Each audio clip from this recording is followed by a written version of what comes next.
En 2012, tu avais 15 000 € et aujourd'hui, tu es classé là, dans le magazine Challenge, 207e place, donc c'est incroyable. On est allé au BHV, on a fait un corner nostalgie, on a essayé de s'amuser à mettre plein d'objets de l'époque, des années 80, 90, 2000. Incroyable! Putain, ça fait quelque chose. Hein. En fait, les jeux, en plus, ils étaient vraiment éclatés par rapport à aujourd'hui. Mais en vrai, on s'amusait bien. Hein. Et tu sais, c'est une époque qu'on a aimé quand on était enfant avec nos parents, on était un peu insouciants, etc. On revoyage là-dedans, quoi. C'était pas une marque rentable quand tu l'as acheté? Non, le BHV perdait 15 millions d'euros par an. Ça se rachète combien le BHV? C'est public ou pas? On a parlé de 500 millions. Bonjour tout le monde et bienvenue sur Légende Business aujourd'hui avec un garçon qui s'appelle Frédéric Merlin qui a créé une société avec sa sœur. Il va nous raconter son parcours il y a quelques années, en 2012, avec un prêt étudiant de 15 000 € et qui aujourd'hui a racheté 7 magasins Galeries Lafayette. Il a même racheté le BHV à Paris, une institution de 2 magasins sur Paris. Il a 11 centres commerciaux. Il s'est fait tout seul avec sa sœur et sa maman. D'ailleurs, dans la société, il a créé tout ça avec un prêt étudiant de 15 000 €. C'est incroyable. Il va venir nous expliquer son parcours pour qu'on puisse le comprendre. En tout cas, merci d'être là. Sur Légende, de plus en plus nombreux. Vous êtes entre 150 000 et 200 000 à vous abonner chaque mois sur notre chaîne YouTube. Donc, continuez de vous abonner. Si vous nous regardez là sur YouTube, il suffit de cliquer sur s'abonner en 2 secondes. N'hésitez pas à commenter l'émission aussi pour nous dire ce que vous en avez pensé, à la liker, puis à mettre la petite cloche pour être au courant des prochaines sorties. Et merci de nous suivre de plus en plus nombreux aussi en podcast audio. On est les premiers podcasts de France sur Spotify, Deezer, Apple Podcast et Amazon Podcast. Vous pouvez nous écouter sur la route, comme ça en profiter. Si vous faites du sport, si vous aimez faire du running, si vous aimez courir, vous pouvez mettre les écouteurs et nous écouter directement ou dans le lit le soir. En tout cas, merci d'être là et c'est parti avec Frédéric Merlin sur Légende. On y va. Bonjour, je m'appelle Frédéric Merlin, j'ai 33 ans. Je dirige le groupe SGM, qui est propriétaire de 7 grands magasins Galeries Lafayette, de 11 centres commerciaux et du BHV. Et je suis dans Légende. Ben voilà. Bienvenue Frédéric, content de te recevoir. Merci à toi Guillaume. Légende Business aujourd'hui, donc avec Frédéric, tu as créé ce groupe, tu disais SGM avec ta sœur, on va reparler de ton parcours. Vous allez voir, parcours exceptionnel. Il a créé le groupe avec donc sa sœur, avec un prêt étudiant de 15 000 € seulement en 2012. Tu avais 15 000 € et aujourd'hui tu es classé là, dans le magazine Challenge. Là, tu as découvert 207e place, donc c'est incroyable. Félicitations pour le succès déjà. Je trouve ça complètement fou. J'étais en train de réfléchir. C'est comme si tu avais racheté quasiment un magasin par an. Oui, alors que ça s'est fait en plus beaucoup plus rapidement parce qu'on a commencé à acheter des centres commerciaux, des grands magasins, c'était en 2018, tu vois. Tu as racheté le BHV avec ta sœur, du coup, avec le groupe SGM il y a 2 ans maintenant. Tu as réussi à le passer de, je crois, moins 15 millions à plus 10 millions. On ira tout à l'heure. Vous verrez, on a fait un corner nostalgie. On a essayé de s'amuser à mettre plein d'objets de l'époque, des années 80, 90, 2000. On s'est amusé à refaire un petit coin juste pour retrouver plein de produits très anciens. Toi, tu as créé cette société donc avec ta sœur. Vous l'avez créée, vous bossez ensemble depuis le tout début. Je crois que tu avais 18-20 ans. Ah, ma sœur et moi, on est fusionnels. On ne sait pas se quitter. Encore aujourd'hui, mon bureau, tu vois, il y a une cloison vitrée qui me sépare d'elle et j'ai besoin de la voir, c'est te dire. Hein. Tout le temps? Tout le temps. Vous bossez tout le temps ensemble? Tout le temps. Tout le temps. Avec ta mère aussi? Avec ma maman qui vient déposer des chocolats, faire des cadeaux de naissance et des gros bisous pour les anniversaires. Tu vois, elle connaît tous les collaborateurs du groupe. C'est fou. Et bosser en famille comme ça, est-ce que c'est plus dur ou plus compliqué? On va revenir à chaque étape, mais bosser en famille, est-ce que c'est facile? Non, c'est pas facile, parce que les bonnes et les mauvaises nouvelles, tu les emmènes avec toi le week-end. Par contre, tu travailles dans une confiance qui est absolument extraordinaire. Et ça n'a pas de prix. Ça n'a pas de prix. Tu vois, quand tu as confiance en ton principal collaborateur, il n'y a aucun sujet, quoi. J'ai vu des articles, alors on va en parler tout à l'heure, mais j'ai vu qu'on t'avait même proposé d'être ministre. Est-ce que c'est vrai? Est-ce que c'est pas vrai? J'en sais rien, tu nous diras. Mais d'abord, première étape, donc du coup, toi, tu viens pour comprendre un peu le parcours, tu viens d'un village à côté de Lyon. Ouais, moi, je suis né à Vénissieux. C'est pas la banlieue très chic de Lyon, Vénissieux. Et j'ai grandi dans un petit village qui s'appelle Saint-Symphorien-d'Ozon, qui a 5000 habitants. Peut-être que certains se reconnaîtront, mais c'est là-bas que j'ai grandi, ouais. Pourquoi tu es parti dans les magasins, dans les grands magasins? Comment ça se fait? Pourquoi tu as choisi cette... Le vecteur de notre groupe, c'est l'immobilier. On a démarré tous les deux, on n'avait pas beaucoup d'argent. On a fini nos études en alternance dans une entreprise qui faisait du conseil en immobilier d'entreprise. Ok. Si Immobilier d'entreprise, ouais. On vendait et on louait des bureaux. Exactement. On vendait, on louait des bureaux. On a très vite monté notre entreprise tous les deux. Ça s'appelait IMEA Conseil à l'époque, c'était en 2012. Ok. On conseillait des utilisateurs qui cherchaient en fait des mètres carrés pour installer leur entreprise, des cabinets d'avocats, etc., etc. Et puis très vite, on s'est rendu compte en fait que c'était beaucoup plus rémunérateur de vendre l'immeuble de bureau qui était loué à un utilisateur plutôt que de conseiller l'utilisateur. Et donc, on a commencé à en faire une spécialité. On vendait des immeubles de bureau à des grands investisseurs. Tes parents bossaient dans quoi exactement? Écoute, mon père était dans la tuyauterie industrielle. Il était entrepreneur, il avait sa boîte. Et ma maman s'occupait de nous. On a eu une chance inouïe. On a grandi dans une famille très aimante, des parents fous amoureux. C'est rare, ça. C'est très rare. C'est rare d'entendre ça comme discours. Écoute, c'est pour moi la plus belle... Pour moi, c'est la plus belle chose qu'on m'ait donnée et c'est le plus beau cadeau qu'on m'ait fait dans la vie. Ça vaut tous les millions du monde. Quand je suis papa d'un petit garçon, quand tu leur donnes de l'amour, quand tu essaies de leur donner confiance en eux, généralement, ça te bâtit des racines tellement solides pour la vie que tu peux normalement réussir. Tu as eu confiance en toi grâce à ça? Ouais. Moi, j'étais la prunelle, enfin, je le suis toujours d'ailleurs, la prunelle des yeux de ma maman. Et puis mon père, j'étais fusionnel avec lui. On passait tous nos week-ends ensemble. Il travaillait beaucoup. Mais on passait tous nos week-ends ensemble. Le mercredi après-midi, quand j'avais pas cours, il m'emmenait bosser avec lui. Et donc, je crois que très vite, il m'a donné cette fibre entrepreneuriale, justement. Il bossait tout le temps? Oui, il bossait beaucoup. Il bossait moins que moi aujourd'hui. J'en discute de temps en temps avec ma maman. Ouais. T'étais, quand tu avais 16 ans, on a du mal à l'imaginer aujourd'hui, tu faisais 165 kilos. Ah, donc, tu vas en parler. Non, mais je vais te poser des questions autour de toi. OK. Est-ce que ça a joué sur ton mental aujourd'hui Évidemment. En fait, je considère que c'est une épreuve de la vie. J'ai perdu beaucoup de poids. J'ai perdu plus de 70 kilos. Comment tu as perdu d'ailleurs? J'ai arrêté de manger. Il n'y a pas des milliers de solutions. Tu n'as pas fait le sleeve où il y a plusieurs... Il n'y a pas des milliers de solutions. J'ai juste arrêté de manger avec une volonté féroce. Je voulais maigrir. Et je considère que quand tu as une épreuve qui se présente à toi très jeune, généralement, tu es un peu plus armé, en fait... pour les futures épreuves qui se présentent à toi. Parce qu'il y a autrement dit, emmerdé avec ça. Alors, j'ai toujours eu beaucoup d'humour. Et j'ai un caractère qui est normalement plutôt sympathique. Donc, j'avais pas mal de copains, etc. Par contre, je te cache pas que faire 165 kilos à l'adolescence, c'est pas ce que je recommanderais. Voilà, c'est pas ce que je recommanderais à mon meilleur pote, tu vois. Donc, non, je pense que ça m'a beaucoup aidé. J'ai perdu beaucoup de poids à l'adolescence et j'ai démarré ma vie d'adulte, puisqu'en fait, à 18 ans, quand j'ai commencé à bosser en alternance, j'avais perdu tous mes kilos. Et en fait, c'était une nouvelle vie pour moi qui s'ouvrait et je voulais juste écrire l'histoire qui était la mienne, quoi. C'est incroyable. Mais donc, tu perds ce poids, il y a un moment donné, c'est un rapport, je sais pas, parfois ça peut être une copine, une fille qui s'intéresse pas à toi, qui dit « Ouais, mais non, là, attends, désolé. » Ça joue forcément. Forcément, quand tu es ado, les filles ne s'intéressent pas à toi quand tu fais 165 kilos. Donc, évidemment que ça a beaucoup, beaucoup joué. Mais non, j'avais une espèce de volonté de vivre. 165. Ouais. C'était même dangereux. Ouais, c'est très dangereux. Le cœur et tout. C'est très dangereux. Et on n'a d'ailleurs jamais expliqué médicalement comment, en fait, est-ce que j'avais pu faire ce poids-là, puisque, tout à fait honnêtement, je mangeais bien, mais je ne mangeais pas non plus au point de faire 165 kilos, tu vois. C'est quoi? On ne sait pas, c'est un dérèglement, un truc comme ça. On a fait des recherches, on n'a rien trouvé. Là, vous pouvez vous dire, tiens, c'est un menteur, il raconte des histoires, etc. J'ai vu les photos.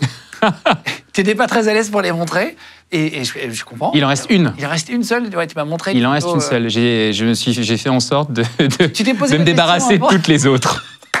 Et tu t'es dit, est-ce que je la montre, est-ce que je la montre pas? Et tu n'étais pas très à l'aise, mais c'était intéressant pour moi de t'en parler parce que je trouve que c'est quand même un changement même dans le mindset. Tu dis, j'ai arrêté de manger du jour au lendemain. Mais ça m'a donné aussi une espèce de force et de résilience incroyable. Tu vois, aujourd'hui encore, le poids m'obsède.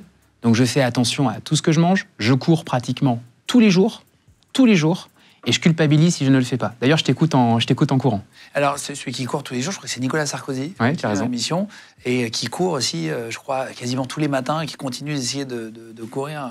Je crois que quand tu veux essayer de bâtir quelque chose d'important, il faut quand même s'imposer une certaine rigueur. Tu vois, moi, des gens qui réussissent et qui se couchent tous les soirs à 5h du matin, je suis un peu old school à ce niveau-là. Tu vois, moi, je me lève très tôt. T'es un jeune vieux? Ouais, je suis un jeune vieux. Je t'ai dit que j'avais le syndrome de Benjamin Button, tu vois. Je deviens jeune avec le temps, en fait. Mais j'ai besoin, en fait, d'avoir cette espèce de rigueur. Moi, je ne sais pas aller travailler sans mettre un costume. Jusqu'à encore peu de temps, je mettais une cravate tous les jours. Le lundi, c'est comité de direction au bureau, cravate obligatoire. Et je trouve que quand tu enfiles ce costume, en fait, tu habites un rôle et forcément, tu es tout de suite plus digne et plus apte à justement aller relever des défis. Représenter. Exactement. Et puis parce que, en fait, j'ai été jeune pour occuper j'ai vite occupé des fonctions en étant un peu jeune pour les occuper. Ah ouais. Il fallait que j'habite ce rôle et je considère que c'est une espèce de... Pour faire plus vieux. Je sais pas si c'est pour faire plus Au vieux, début. mais c'est pour en tout cas essayer d'avoir les codes. Et je me suis dit, on te reprochera jamais d'avoir mis une cravate. Par contre, on pourrait te reprocher de pas en avoir mis, tu vois. D'ailleurs, j'en ai pas mis pour venir te voir. Non, mais au début, on joue un rôle, on représente. Et de toute façon, Mais on après, joue la un vie rôle. est un théâtre. La vie Tout le est temps. un théâtre. On joue un rôle quotidiennement et on essaie normalement avec le temps de se rapprocher du plus en plus du rôle qu'est le tien, tu vois. Mais la vie est un théâtre, c'est certain. Ça t'a laissé des séquelles, le fait de faire 165 kilos à l'adolescence. Est-ce que aujourd'hui, tu es un entrepreneur, ça marche très bien pour toi, mais est-ce que ça laisse est-ce que ça donne encore plus la niaque? Tu vois, la plupart des gens que j'ai qui sont artistes, par exemple, ont souvent, il y a un dénominateur commun dans l'enfance, c'est qu'ils n'ont pas eu assez de reconnaissance de leur père, de leur mère. Ils ont envie de montrer, d'être reconnus, qu'on leur dise qu'ils sont beaux, qu'on les aime. Qu'est-ce qui t'anime, toi? Est-ce que c'est un rapport avec cette période-là? Alors, moi, je pense que ça m'a donné un truc en plus. Tu vois, mais c'est mon caractère. C'est-à-dire que d'une problématique, j'essaie toujours d'en faire quelque chose de positif. Donc, je pense que ça m'a donné quelque chose en plus, en fait, et une espèce de rage de vivre, de force force d'esprit incroyable, justement, pour relever des défis. C'est certain. Mais si je dois être complètement honnête, je suis, certes, comme je te le disais, obsédé par mon poids et je le contrôle. Je ne suis pas très inquiet de ce que pensent les autres. Je suis assez distant, en fait, de l'image que je peux véhiculer aujourd'hui. Tu as rencontré ta femme à cette époque, en plus? Ouais. Alors non, c'est drôle, j'ai rencontré ma femme quand j'avais fini de perdre du poids. Ah, Voilà. à 18 ans? À 18 ans. Donc elle m'a jamais connu gros. Ah, Elle m'a jamais connu gros. à la fin, enfin... Heureusement. Est-ce qu'elle serait venue vers toi? Écoute, si tu veux tout savoir, j'ai rencontré ma femme quand j'avais fini de perdre du poids dans un bar à Lyon. Et elle venait de perdre une 50aine de kilos aussi. Ça, c'est une histoire assez dingue, tu vois. Et on s'est rencontrés tous les deux. On avait tous les deux vécu on avait tous les deux perdu du poids. On s'était pas dit le premier soir. Ouais, évidemment. Voilà. Mais c'est assez dingue, tu vois. Moi, je crois beaucoup au destin. Ouais. Et vous faites attention maintenant à pas reprendre. C'est ce que tu disais, tu fais hyper gaffe à ton Ouais, alimentation. on mange de part. Hyper gaffe. J'adore, moi je suis passionné par la gastronomie, donc je prends beaucoup de plaisir à manger, mais je mange de façon très saine, et tous les deux on fait du sport. Alors tu vas faire croire que à tes parents que tu es en cours alors que tu fais un stage. Ça a commencé un peu comme ça. Et tu disais que tu n'étais pas très à l'aise avec le fait d'avoir un patron. Je rentre en fac de droit à Lyon 3 l'année de mes 17 ans. Ok. Je ne savais pas quoi faire, et comme tous ceux qui ne savent pas quoi faire, ils vont faire du droit. Et je rentre à Lyon 3 l'année où on vote la compensation des semestres. Ça veut dire qu'on fait une moyenne des 2 semestres pour que tu puisses avoir ton année.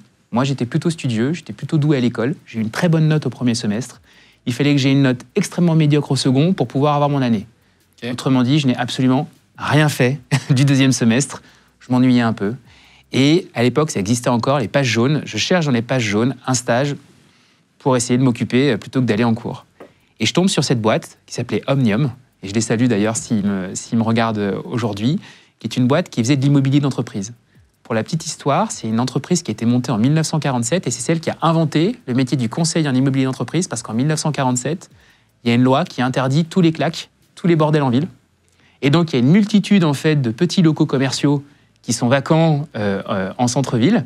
Et Monsieur Philippe, à l'époque, décide d'en faire sa spécialité, de conseiller des commerçants justement pour leur trouver des locaux pour leur activité.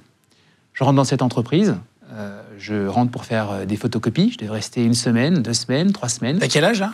Là, j'ai 17 ans. Okay. Passion pour ce métier, passion pour les dirigeants de cette entreprise, passion réciproque d'ailleurs, on s'entend extraordinairement bien, qui décèle en moi en fait sans doute un certain talent commerçant. Tu parlais comme ça avant aussi, quand tu avais 17 ans. Comment je parle là? Tu parles très bien. C'est marrant, Sébastien qui est avec nous, il dit tiens, on dirait que tu as 70 ans dans le bon sens du terme. C'est-à-dire que tu t'exprimes hyper bien. Oui, mais c'est me rajeunir de dire que j'ai 70 ans. Tu as du charisme et tout, tu représentes. Est-ce que tu étais déjà comme ça quand tu en avais 17 ou c'est arrivé un peu après avec justement les responsabilités? J'ai toujours eu un peu de culot et j'ai toujours eu une certaine capacité en fait à bien m'exprimer. J'ai fait du théâtre aussi quand j'étais plus jeune. Donc tu commences à 17 ans, tu t'entends bien avec tes patrons, ils voient que tu bosses? Exactement. Et t'es en stage? Je dois rester 1 semaine, je reste 2 semaines, 1 mois, 2 mois. L'année de mes 18 ans arrive et cette entreprise en fait me propose de financer mes études en alternance, donc de faire un BTS profession immobilière en alternance. À l'époque, c'était un peu mal vu quand tu étais plutôt studieux de faire ces études en alternance. Et puis mes parents, qui venaient d'un milieu encore plus modeste, étaient trop fiers en fait de pouvoir offrir des études à leurs enfants. Et donc je rentre un peu la tête basse en leur disant, écoutez, on m'a fait cette proposition pour venir travailler dans cette boîte-là. J'en rêve et c'est ce que je veux faire. Putain, bien, bravo. Tu vas donc arriver... Attends, juste une petite question. Tu prends des alternants maintenant? Est-ce que ça a changé un rapport avec l'alternance? Moi, je prône comme jamais en fait l'alternance. Je considère que tu mets un pied en avant dans l'entreprise, tu vas plus vite, tu gagnes du temps. Et on est 2000 collaborateurs dans le groupe. Aujourd'hui, en plus de ça, on doit avoir pas loin d'une centaine d'alternants, d'apprentis, etc. etc. T'as 2000 personnes qui bossent pour toi à 33 ans. Ouais. Ça t'inquiète pas par moment? Ça m'inquiète. Ça doit être un sacré stress. Non, mais il faut se rendre compte, parce que c'est bien beau de le dire, mais le sac à dos à porter... Je ne sais pas si ça m'inquiète, en tout cas, ça me responsabilise comme jamais. Ça me responsabilise comme jamais. C'est fort. Mais je ne me lève pas le matin en me disant que je vais planter ma boîte. Hein. Je me lève tous les matins en me disant comment je vais faire pour faire encore mieux. Donc, concrètement, je consacre tout mon temps en fait, au développement de cette entreprise. Et je vais même te le dire, je ne le fais pas uniquement avec l'objectif de gagner toujours plus d'argent. Je le fais vraiment avec l'objectif de dire je construis un projet d'entreprise qui est passionnant. J'ai des collaborateurs d'une qualité incroyable. Pas beaucoup de turnover chez moi. Les gens qui m'ont aidé au début et mes plus proches sont toujours là. On s'est constitué en plus de ça un cercle de travail qui est juste extraordinaire. On a une qualité de vie au bureau qui est dingue. J'ai la chance de travailler avec ma maman, qui passe tous les jours au bureau, qui fait les cadeaux de naissance, qui gère les chagrins d'amour, qui connaît les dates d'anniversaire. Pour 2000 personnes, ça fait beaucoup. Ouais, alors pas 2000, mais les personnes du siège en tout cas. Quand elle rentre et quand elle passe dans nos magasins, tout le monde l'adore. Je veux dire, elle est adulée, elle fait des bises à toutes nos vendeuses, etc., etc. J'ai la chance d'avoir ma sœur avec une cloison vitrée en fait qui nous sépare l'un de l'autre. Donc on a un cadre de travail qui est juste extraordinaire. Et en fait, quand tu travailles avec des gens qui non seulement sont compétents, mais qui en plus sont fidèles, tu peux que réussir, il n'y a pas de sujet. Tu vas créer ta boîte à 20 ans, ta première boîte, parce que là, tu étais alternant, tu vas partir. Tu vas créer une boîte qui s'appelle, donc c'est IMEA, c'est ça? Ouais, IMEA Conseil. IMEA Conseil, avec ta sœur, dont tu en parlais juste avant, elle s'appelle Marilyn. Exactement. Alors, pour l'anecdote, ma sœur, qui était un peu plus... qui a 4 ans de plus que moi, elle va m'en vouloir que je le dise, ma sœur, qui est ma sœur aînée, elle avait aussi terminé ses études en alternance dans la même entreprise que moi. Donc, quand je suis rentré dans cette boîte-là, 3 mois après, je lui ai proposé de me rejoindre. Okay. On a fait 2 ans tous les deux en alternance et tout de suite après, on a monté notre entreprise IMEA Conseil. Ouais. Donc tu vas faire cette boîte-là grâce à un prêt étudiant Ouais. De 15 000 euros. Je t'en parlais avant, on disait tiens, tu avais 15 000 euros. Donc tu fais vraiment un prêt, tu viens pas d'une famille... non, je vais voir la banque. C'est cool d'être d'une famille, si on a la chance de pouvoir avoir un départ dans la vie, c'est super chouette. C'est aussi, tu seras content de le laisser à ton enfant. Bien sûr. Ou à tes enfants plus tard, etc. Mais en tout cas, donc là, tu vas faire un prêt étudiant de 15 000 euros. Qu'est-ce que c'est que IMEA Conseil? Le premier million, il a mis un peu de temps à arriver. Hein. Non, IMEA Conseil, c'est une entreprise qui faisait exactement ce qu'on faisait quand on était alternant. C'est une boîte qui conseillait des entreprises pour leur trouver des nouveaux locaux et on était vraiment spécialisé en bureau. Comme un agent immobilier qui vend des bureaux. Un agent immobilier. De façon assez basique. Sauf que nous, on essayait de faire des grandes entreprises et donc forcément des grands bureaux et donc des grands honoraires. Et puis comme Pardon, excuse-moi, j'explique juste. Les honoraires, donc pour ceux qui n'ont jamais acheté un bien ou qui ne connaissent pas le principe, c'est quand vous achetez un bien immobilier, vous allez par exemple avoir un pourcentage à reverser à l'agent immobilier. Parfois c'est l'acheteur, parfois c'est le vendeur. Vous avez reversé une petite quote-part du truc. Et donc, plus vous vendez une grosse maison pour un agent immobilier, plus il va avoir, je donne un chiffre rond qui n'est pas le bon, mais si c'est 7% par exemple, ou 5%, vous allez avoir 5% de 3 millions d'euros si on a une villa, au lieu de 5% d'un petit appartement. Et donc, quand tu vends des gros bureaux pour toi, tu as 5% par exemple d'une immense surface, donc d'une immense... Exactement, exactement. Et là, on s'est très vite bien débrouillés, ma sœur et moi. Mais comment vous faites? On travaillait comme des dingues. Ouais, on n'avait pas de réseau. Ouais. On n'avait pas de réseau, hein. Parce qu'il faut le faire, le réseau au départ. On n'avait pas de réseau, on était à Lyon. Parce que pour faire du gros, il faut être solide. On était tous les jours dehors. Tous les jours dehors. Mais vraiment tous les jours dehors. Tous les soirs. C'est quoi tes horaires, honnêtement? À l'époque, tu faisais quoi? C'est les mêmes qu'aujourd'hui. Hein. J'ai une chance inouïe, j'ai pas besoin de beaucoup de sommeil. Tu vois, là, je rentre de l'étranger, j'ai dormi 1 heure cette nuit. Mais tu rigoles. Non, ça va à peu près, ouais. Tu étais où? J'étais aux États-Unis. Attends, mais tu fais quoi comme horaire de boulot? On va en reparler après, mais très, très rapidement, à l'époque, c'était quoi? Écoute, moi, je suis au bureau généralement le matin avant 7h30. Voilà. Et je rentre le soir, quand j'ai pas un dîner professionnel ou avec des potes, je rentre le soir à 20h, 20h30. D'accord. Et j'essaie de caler au moins 1 heure de sport dans la journée. Quand j'y arrive pas, je la fais après à la maison. D'accord. Donc, gros rythme. Mais je ne sais pas ce que je pourrais faire d'autre. Parce que si tu veux, et c'est ce qui est absolument formidable, je ne vais pas travailler avec le sentiment d'aller travailler. Si tu veux que je sois au bureau ou chez moi, c'est la même chose. Ouais. D'ailleurs, à l'occasion, je t'inviterai à visiter mon bureau. Mon bureau, c'est chez moi. Hein.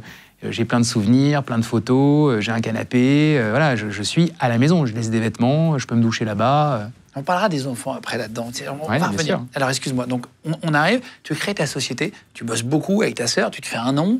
Vous commencez à gagner de l'argent au bout de combien de temps? Comment ça se met en place? C'est allé assez vite. C'est allé assez vite et parce que, comme je te le disais, on travaillait beaucoup. On a sans doute eu un peu de chance parce qu'on a fait de belles rencontres et on a fait des opérations tout de suite assez intéressantes. Ça veut dire quoi une opération un peu intéressante? Tu l'expliquais tout à l'heure, hein, tu loues un immeuble de bureau, tu vends un immeuble de bureau et tu prends X% de la C'est quoi, commission. X%? Au tout début, on allait louer 200 mètres carrés de bureau et on gagnait 5 ou 10 000 euros d'honoraires. Voilà. Par contre, on a fait des opérations, on a gagné plusieurs millions. Dès le début? Enfin, au bout de combien de temps? En tout cas dans les 2 premières années. D'accord. Ah oui, donc c'est pas si long que ça, c'est bien. Non, mais attends, c'est super, faut le dire. Donc tu arrives à gagner de l'argent pour la première fois, tu te retournes vers ta sœur et tu dis tiens, c'est bon, on a trouvé quelque chose qui marche. Comment ça se passe? Alors ça faisait 2 ans qu'on faisait ce métier-là en alternance. On avait tous les deux le sentiment qu'on avait un certain talent pour faire ce métier-là, une certaine sensibilité. On était passionnés. On faisait des rencontres permanentes. C'est un métier qui est passionnant parce que un jour, tu vas conseiller un cabinet d'avocats, le lendemain, tu vas conseiller une start-up, donc tu t'intéresses à plein de business models. Tu rencontres des gens qui, en plus de ça, sont des dirigeants, donc qui ont souvent des parcours assez atypiques, qui peuvent avoir des personnalités tout aussi fortes. Et donc, c'est assez nourrissant comme activité. Et puis un jour, on se rend compte que c'est beaucoup plus rémunérateur de vendre tout un immeuble de bureau à un investisseur plutôt que d'aller louer tous les étages, en fait, à des utilisateurs. Et là, on commence à faire des coûts beaucoup plus importants. Explique-nous ça pour bien comprendre. Un immeuble de bureau, il est composé de plusieurs étages. Oui. À chaque étage, tu peux y mettre une entreprise différente. D'accord. Voilà. Qui va tout payer. En location. Exactement. Qui va tout payer un loyer. Cet immeuble de bureau, il va intéresser des investisseurs. Ces investisseurs, ça peut être des banquiers, des assureurs, des fonds d'investissement, des privés qui ont beaucoup d'argent et qui veulent investir leur argent. Et forcément, un immeuble de bureau, s'il est de taille suffisante, son prix, il est très important. On parle de 10, 20, 30, 50 millions d'euros. Et donc, si tu appliques 2, 3, 4% d'honoraires en fait, sur ces montants-là, ça va vite. Forcément, tu gagnes très bien ta vie. Et ça, tu arrives à en faire parce que tu m'as pas trop répondu à ma question. Moi, je te parle vraiment humainement, ce que tu ressens. Ce qui t'anime, je le comprends, là, ça y est, ok. Tu as envie de monter un gros truc et tout. Mais comment ça se passe quand on n'a pas d'argent au début, qu'on se met en risque, qu'on bosse comme un fou et que ça fonctionne? Mais en fait, d'abord... On est galvanisé. D'abord, ce que j'ai fait quand j'avais 20 ans, je suis pas certain de pouvoir le refaire aujourd'hui. Parce qu'objectivement, quand j'ai entrepris, j'habitais chez mes parents. J'avais pas de gamin. J'étais pas marié. Qu'est-ce qui peut m'arriver? J'ai plus loin. On critique souvent la France, etc., etc. Moi, quand j'ai monté mon entreprise, j'ai bénéficié de l'ACRE, l'aide à la création et à la reprise d'entreprise. On a payé mon salaire pendant les 18 premiers mois d'activité.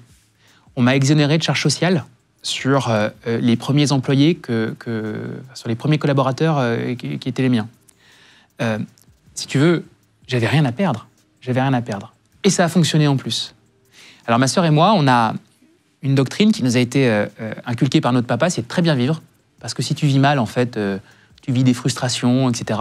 C'est-à-dire quoi, bien vivre? C'est se faire plaisir. C'est profiter, se faire plaisir, etc. Partir en vacances. Exactement. Faire des restaurants. Exactement. Aller au resto plutôt. Exactement. Se payer une voiture qui te plaît, confortable. Exactement. Une maison agréable. Exactement. C'est bien vivre.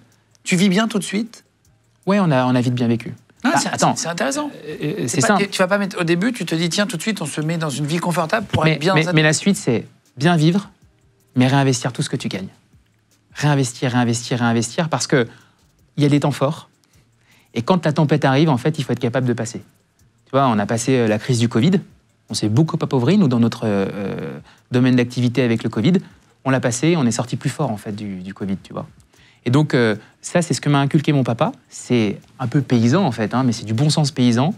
Il faut bien vivre, mais il faut en garder sous le pied quand même, quoi. Et donc, tu as réinvesti tout de suite et tu te dis, bon, c'est bien, on gagne, on est millionnaire, on gagne des millions, très bien, ok. Maintenant, comment est-ce qu'on va faire? Comment est-ce que tu passes à l'étape numéro 2? Le Graal, en fait, pour l'agent immobilier, le conseil en immobilier d'entreprise, qui conseille en fait des investisseurs, c'est de devenir investisseur. Sauf que pour être investisseur, il faut beaucoup plus d'argent. Et nous, en fait, on a pris un chemin transverse. Un jour, il y a une opération qui se présente à nous, un immeuble de bureau. Cet immeuble, il est à moitié vide ou à moitié plein.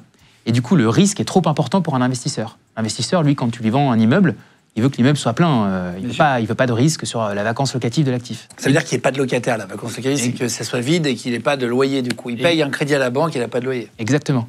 Et donc, il intéresse d'autres acteurs de l'immobilier, il intéresse des promoteurs et des marchands de biens. Et là, ma route croise celle d'un promoteur qui, plutôt que de me payer des honoraires, me dit, écoute, je vais plutôt te donner 10% de l'opération. Et là, nouveau coup de foudre pour ce nouveau métier. Je m'intéresse comme jamais, en fait, à cette activité.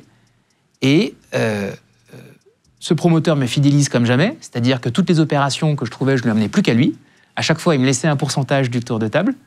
Et voilà comment, en fait, on a démarré notre deuxième comme si vie professionnelle. Investisseur sans être investisseur. Exactement. En apporteur d'affaires pour un investisseur. Si tu veux, notre activité de conseil fonctionnait bien. On avait nos honoraires qui rentraient de façon assez récurrente. Donc on avait de quoi manger. Ça, c'était que du plus. Et puis, c'est des activités qui sont longues. Ça met au moins 12 mois, 18 mois, 24 mois. Pour trouver des immeubles? Pour les transformer. Pour les transformer. Pour les transformer. Il faut parfois une autorisation administrative, un permis ou que sais-je. Et donc, ça prend du temps. Quand tu dis pour les transformer, c'est-à-dire quoi? Pour les transformer de quoi à quoi? Typiquement, tu achètes un immeuble de bureau et tu le transformes en logement. Ou inversement, tu achètes un immeuble de logement que tu transformes en bureau. Et donc là, tu crées de la valeur, tu fais des travaux entre-temps, tu demandes des autorisations et tu le revends en faisant une marge. Là, c'est le métier du promoteur immobilier. Et dans 2015, on est devenus autonomes, ma sœur et moi, pour faire nos propres opérations de promotion immobilière. C'est-à-dire que tu avais assez d'argent pour acheter tout seul, en fait, sans avoir besoin d'autres personnes.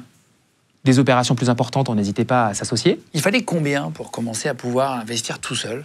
Nous, on a démarré en 2015, on a mis 1 million d'euros au capital de l'entreprise. Oui. 1 million d'euros au capital de l'entreprise. Et on en avait encore un peu sous le pied. Et on n'hésitait pas, en fait, à faire appel à des partenaires. Tu peux pas acheter un immeuble. Non, mais tu peux aller voir la banque, qui peut t'en prêter 2, par exemple, ou 3. Ouais. Voilà. Et tu mets ton million pour faire... Petit à petit. Exactement. Aujourd'hui, quand ils te classent 207e, on en reparlera tout à l'heure, ça a dû te faire marrer d'ouvrir un jour le journal et de voir que tu es classé dedans. J'avais 25 ans en plus, donc... 25 ans. Ouais. Ils valorisent ta société, en fait, c'est comme ça. Comment ils peuvent savoir ce qu'on a? C'est pour moi une grande nébuleuse. Ah mais... Objectivement, on ne t'appelle pas pour te demander « Allô, bonjour, combien vous pesez » entre guillemets, tu vois. Donc, il y a un classement, c'est dans Challenge? Non, c'est dans... Oui, c'est ça, c'est dans Challenge. Dans Challenge, hein. Ouais. Et comment tu l'apprends que tu es classé? On y reviendra aussi, mais... C'est une histoire drôle. C'est une histoire drôle. On est en 2018 et on vient de faire une belle opération. Et donc, on décide, ma sœur, ma maman et moi, de partir à New York. On fait un voyage en famille. Et j'achète Challenge juste avant de prendre l'avion. Et chez les Merlin, tu l'as peut-être compris, mais on parle beaucoup. Donc pendant les 7 heures de vol, on fait que parler. J'ai pas le temps de lire. Et au moment d'atterrir, on arrête de parler, j'ouvre la page et comme par hasard, je tombe sur mon nom. Ce qui était une surprise inouïe. Personne t'avait appelé avant? Personne. Non. Personne. C'est fou. Personne. Est-ce que c'était réel le chiffre ou est-ce que c'était un peu inventé pour... Ils avaient mis combien à l'époque? Je me souviens plus exactement. Je crois que ça devait être 200 ou 250 millions. Mais c'était plutôt en adéquation avec la valeur des actifs dont on était propriétaire. Alors aujourd'hui, c'est beaucoup plus gros maintenant. Et comment est-ce que tu passes de 1 million de capital à la suite? Donc tu vas commencer à être, tu disais, apporteur d'affaires, puis tu vas être investisseur directement, tu vas commencer à acheter des immeubles, toujours qu'avec ta sœur, vous êtes toujours qu'en famille? Ouais, toujours qu'avec ma sœur. Et on se bat aujourd'hui parce que le capital est toujours 100% familial. Donc le capital, il est détenu par ma maman, ma sœur et moi. Ah, vous avez mis votre maman avec vous? Alors en fait, on a mis notre papa avec nous. Pour être honnête avec toi, en 2015, mon papa, qui était retraité de son métier de tuyauterie industrielle. Entrepreneur, en tout cas, entrepreneur. Donc il savait gérer une boîte. Exactement. Qui était retraité de ce métier-là, s'ennuyait un peu à la maison. Et je lui ai dit, écoute papa, à mon avis, tu vas pouvoir nous aider, viens bosser avec nous. Tu vois, quand je te parle de cadre de travail extraordinaire, tu réussis aussi grâce à ça. Hein. Quand tu vas au boulot avec la boule au ventre, c'est quand même pas évident, à mon sens, d'aller faire des choses extraordinaires. Mais parfois, c'est plus dur d'aller travailler avec ses parents ou sa famille que de travailler avec des associés qu'on a choisis. Parfois, c'est plus dur. Il y en a qui ont du mal à travailler en famille. Parce que ça s'engueule, ça ramène les problèmes du boulot à table le soir. C'est évident. Par contre, je crois que mon père, il avait une qualité extraordinaire, c'est qu'il nous faisait confiance. Je te parlais de la confiance en soi. C'est juste dingue. Mon père, il considérait que ma sœur et moi, on était les meilleurs pour parler d'immobilier et que lui, dans son domaine, sa valeur ajoutée, ça allait être plutôt la gestion rigoureuse de l'entreprise. D'accord. Et donc, il nous fait confiance. Il vient bosser avec nous. Comme je te le disais, il n'a pas apporté beaucoup de capitaux financiers, mais par contre, il a apporté tout son savoir-faire. Le métier qu'il faisait, c'est un métier très dur. Il fallait faire beaucoup de volume d'affaires, pour compter les boulons à la fin de l'année pour espérer gagner un peu d'argent. Ouais. L'immobilier, c'est différent. Quand tu fais une opération immobilière, les marges, elles sont généralement un peu plus grasses. Ce qui veut dire que quand tu te plantes de beaucoup aussi. Hein. Ouais, parce que tu investis beaucoup. Ouais. Et les volumes sont très importants. Donc quand tu te trompes de 2-3% sur un actif qui vaut 10 millions, ça fait vite beaucoup d'argent. Et lui, son savoir-faire, c'était de mettre en place des process de gestion extrêmement rigoureux, ceux de l'industrie, en fait, dans ce métier. Et c'est ce qui nous a permis, en fait, dès le départ, d'aller convaincre des banques de nous faire confiance, de nous prêter de l'argent. Pendant 3 ans, on a fait tout ce qu'un opérateur immobilier peut faire pour créer de la valeur. On a construit des logements sociaux, on a fait des sièges sociaux d'entreprise, on a même fait des montages fiscaux type déficit foncier, démembrement, c'est un peu technique tout ça. On a toujours bien vécu, on réinvestissait tout ce qu'on gagnait, tout ce qu'on gagnait. Et malheureusement, en 2018, mon papa est décédé, très jeune, à 62 ans. Une maladie qui l'a emporté assez rapidement. Et ma sœur et moi, en fait, on se retrouve tous les deux en train de diriger cette entreprise et on a envie de donner de la récurrence, en fait, à notre activité. Pourquoi ? Parce que ce métier-là est très rémunérateur, c'est formidable. À cette époque-là, on faisait une centaine de millions d'euros de chiffre d'affaires et on faisait au moins une dizaine de millions d'euros de résultats tous les ans. Mais par contre, tu remets les compteurs à zéro tous les ans. Et nous, en fait, on voulait de la récurrence. Et on décide de monter une foncière. Une foncière, c'est d'acheter des actifs et de les garder. Sauf que cette foncière, nous, on la voulait créatrice de valeur comme jamais. Et souviens-toi, notre premier métier, c'était de conseiller des investisseurs. Donc on connaissait toutes les classes d'actifs sur le marché. Tu connaissais le business, donc tu savais... Ouais. Quand tu dis avoir des actifs, c'est en gros avoir des revenus passifs, avoir des logements, et puis tu as des locations, etc. Et donc tu as plusieurs types d'actifs. Tu peux acheter du logement, tu peux acheter des immeubles de bureaux, ce qui était notre spécialité. Tu peux acheter des plateformes de logistique. Et puis, tu peux acheter du commerce. Et à l'époque, nous, on se disait, on veut prendre une part de marché, parce qu'on a toujours eu beaucoup d'ambition, donc on veut monter une foncière. On a beaucoup moins d'argent que tous les investisseurs qu'on conseille, mais on veut prendre une part de marché importante. Et donc, forcément, quand tu as moins d'argent que tes petits camarades, tu vas là où eux ne vont pas. Et on est en 2018, on t'explique que Internet, Amazon, va annihiler le commerce physique, que le commerce physique n'a plus d'avenir. C'est vrai que c'était très mal parti. Ouais. Enfin, on a vécu des années entières de retail bashing. Hein. Moi, je me souviens, pour l'anecdote, la première fois que j'ai acheté un centre commercial, je vais voir une banque dont les locaux se trouvent au-dessus du siège des Échos, le journal des Échos. Et quand j'arrive pour aller voir cette banque-là, le titre des Échos, c'est « Le centre commercial est mort ». Imagine le coup de bol pour aller voir le banquier le jour même, quoi. C'est foutu, quoi. C'est vrai que on a beaucoup entendu ça avec l'arrivée d'Amazon, par exemple, hein, avec l'arrivée de pas mal de sites en ligne, etc. Machin, on s'est dit, tiens, petit à petit, le commerce physique va un peu s'amenuire. D'ailleurs, dans les supermarchés, je crois qu'il y a des rayons qui marchent beaucoup moins bien depuis qu'il y a du commerce en ligne. Quoi. Bien sûr. Ça, c'est un débat qui n'est pas forcément... c'est pas blanc ou noir. Moi, je le vis au quotidien, c'est pas blanc ou noir. Parce que si tu regardes le volume de ce que représente le commerce global, aujourd'hui, il est supérieur à ce qu'il était auparavant. Et le commerce physique, ça doit représenter 10% du volume global. Ça représentait 10% en 2018, avant le Covid. Ça a grimpé comme jamais pendant le Covid. Et aujourd'hui, ça représente toujours 10%. Ouais, donc c'est la même chose. Surtout, le commerce Internet, le e-commerce, il est devenu un vecteur incroyable, en fait, de développement pour le commerce physique, tout comme le commerce physique est un vecteur de développement incroyable pour le e-commerce. Aujourd'hui, si j'ai acheté cette veste dans un magasin parce que j'ai vu une pub la veille sur Instagram, c'est la même chose que si je l'avais commandé en fait via un lien Instagram parce que j'avais vu la boutique et je l'avais vu en boutique la veille, tu vois. Donc il y a beaucoup, enfin, je crois beaucoup à l'omnicanalité. À quel moment tu te fais plaisir? Tu sais, tu t'as acheté des choses. Qu'est-ce que tu t'achètes et que vraiment dont tu rêvais quand tu étais gamin? J'ai une jolie voiture, j'ai une jolie maison, j'ai une résidence secondaire. Enfin voilà, je suis comblé d'un point de vue matériel. À quel âge? Pas de problème. Je suis propriétaire depuis que j'ai 23 ans, je pense, de mon appartement. J'ai toujours eu des voitures sympas. Si bien qu'aujourd'hui, tu vois, on m'a retiré le permis parce que je conduisais trop vite, donc j'ai un chauffeur. Voilà. Mais c'est vrai. Ouais. Parce que tu restes un jeune de 33 ans Ouais. dans la tête de plein de gens. Tu vois ce que je veux dire? Mais c'est ce que je te disais, je redeviens jeune. C'est-à-dire que je m'achetais des voitures de vieux à l'époque et maintenant je m'achète des voitures de jeunes. De vieux? Une voiture de vieux, c'est un gros 4x4, c'est une grosse berline, etc. Et aujourd'hui, je m'achète des voitures plus sportives, tu vois. Ouais.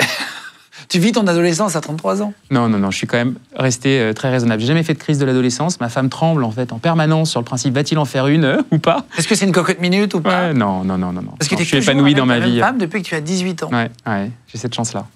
C'est pas une chance, c'est un travail quotidien aussi, non? C'est un travail quotidien, je te le confirme. On en reparlera après. Donc oui, j'ai la chance de voyager beaucoup. J'offre, ma maman rentre d'un tour du monde que je lui ai offert, tu vois. C'est vrai? Ouais, bien sûr. Génial. Bien sûr.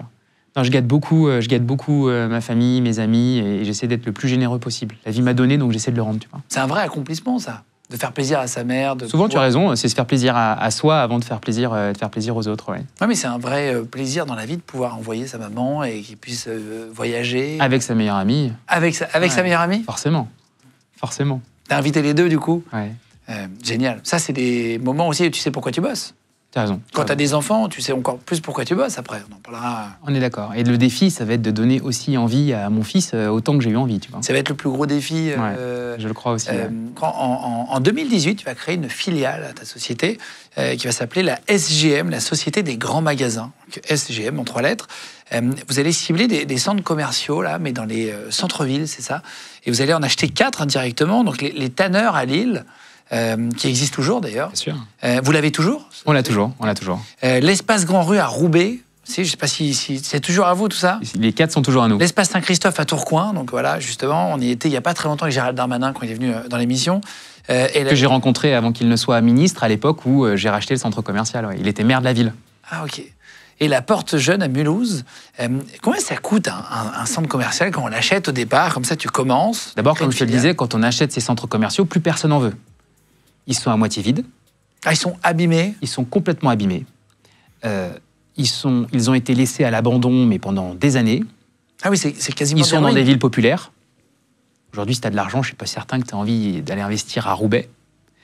Mais nous, on avait cette conviction sur le principe... Enfin, on est provinciaux, et on avait cette conviction qui était de dire, les gens consomment. Voilà, on n'est pas issus en fait du parisianisme ambiant et en fait nous. C'est pas un bobo quoi. On n'est pas voilà, on savait en fait qu'en région les gens avaient encore le réflexe d'aller faire leurs courses et de ne pas forcément se faire livrer.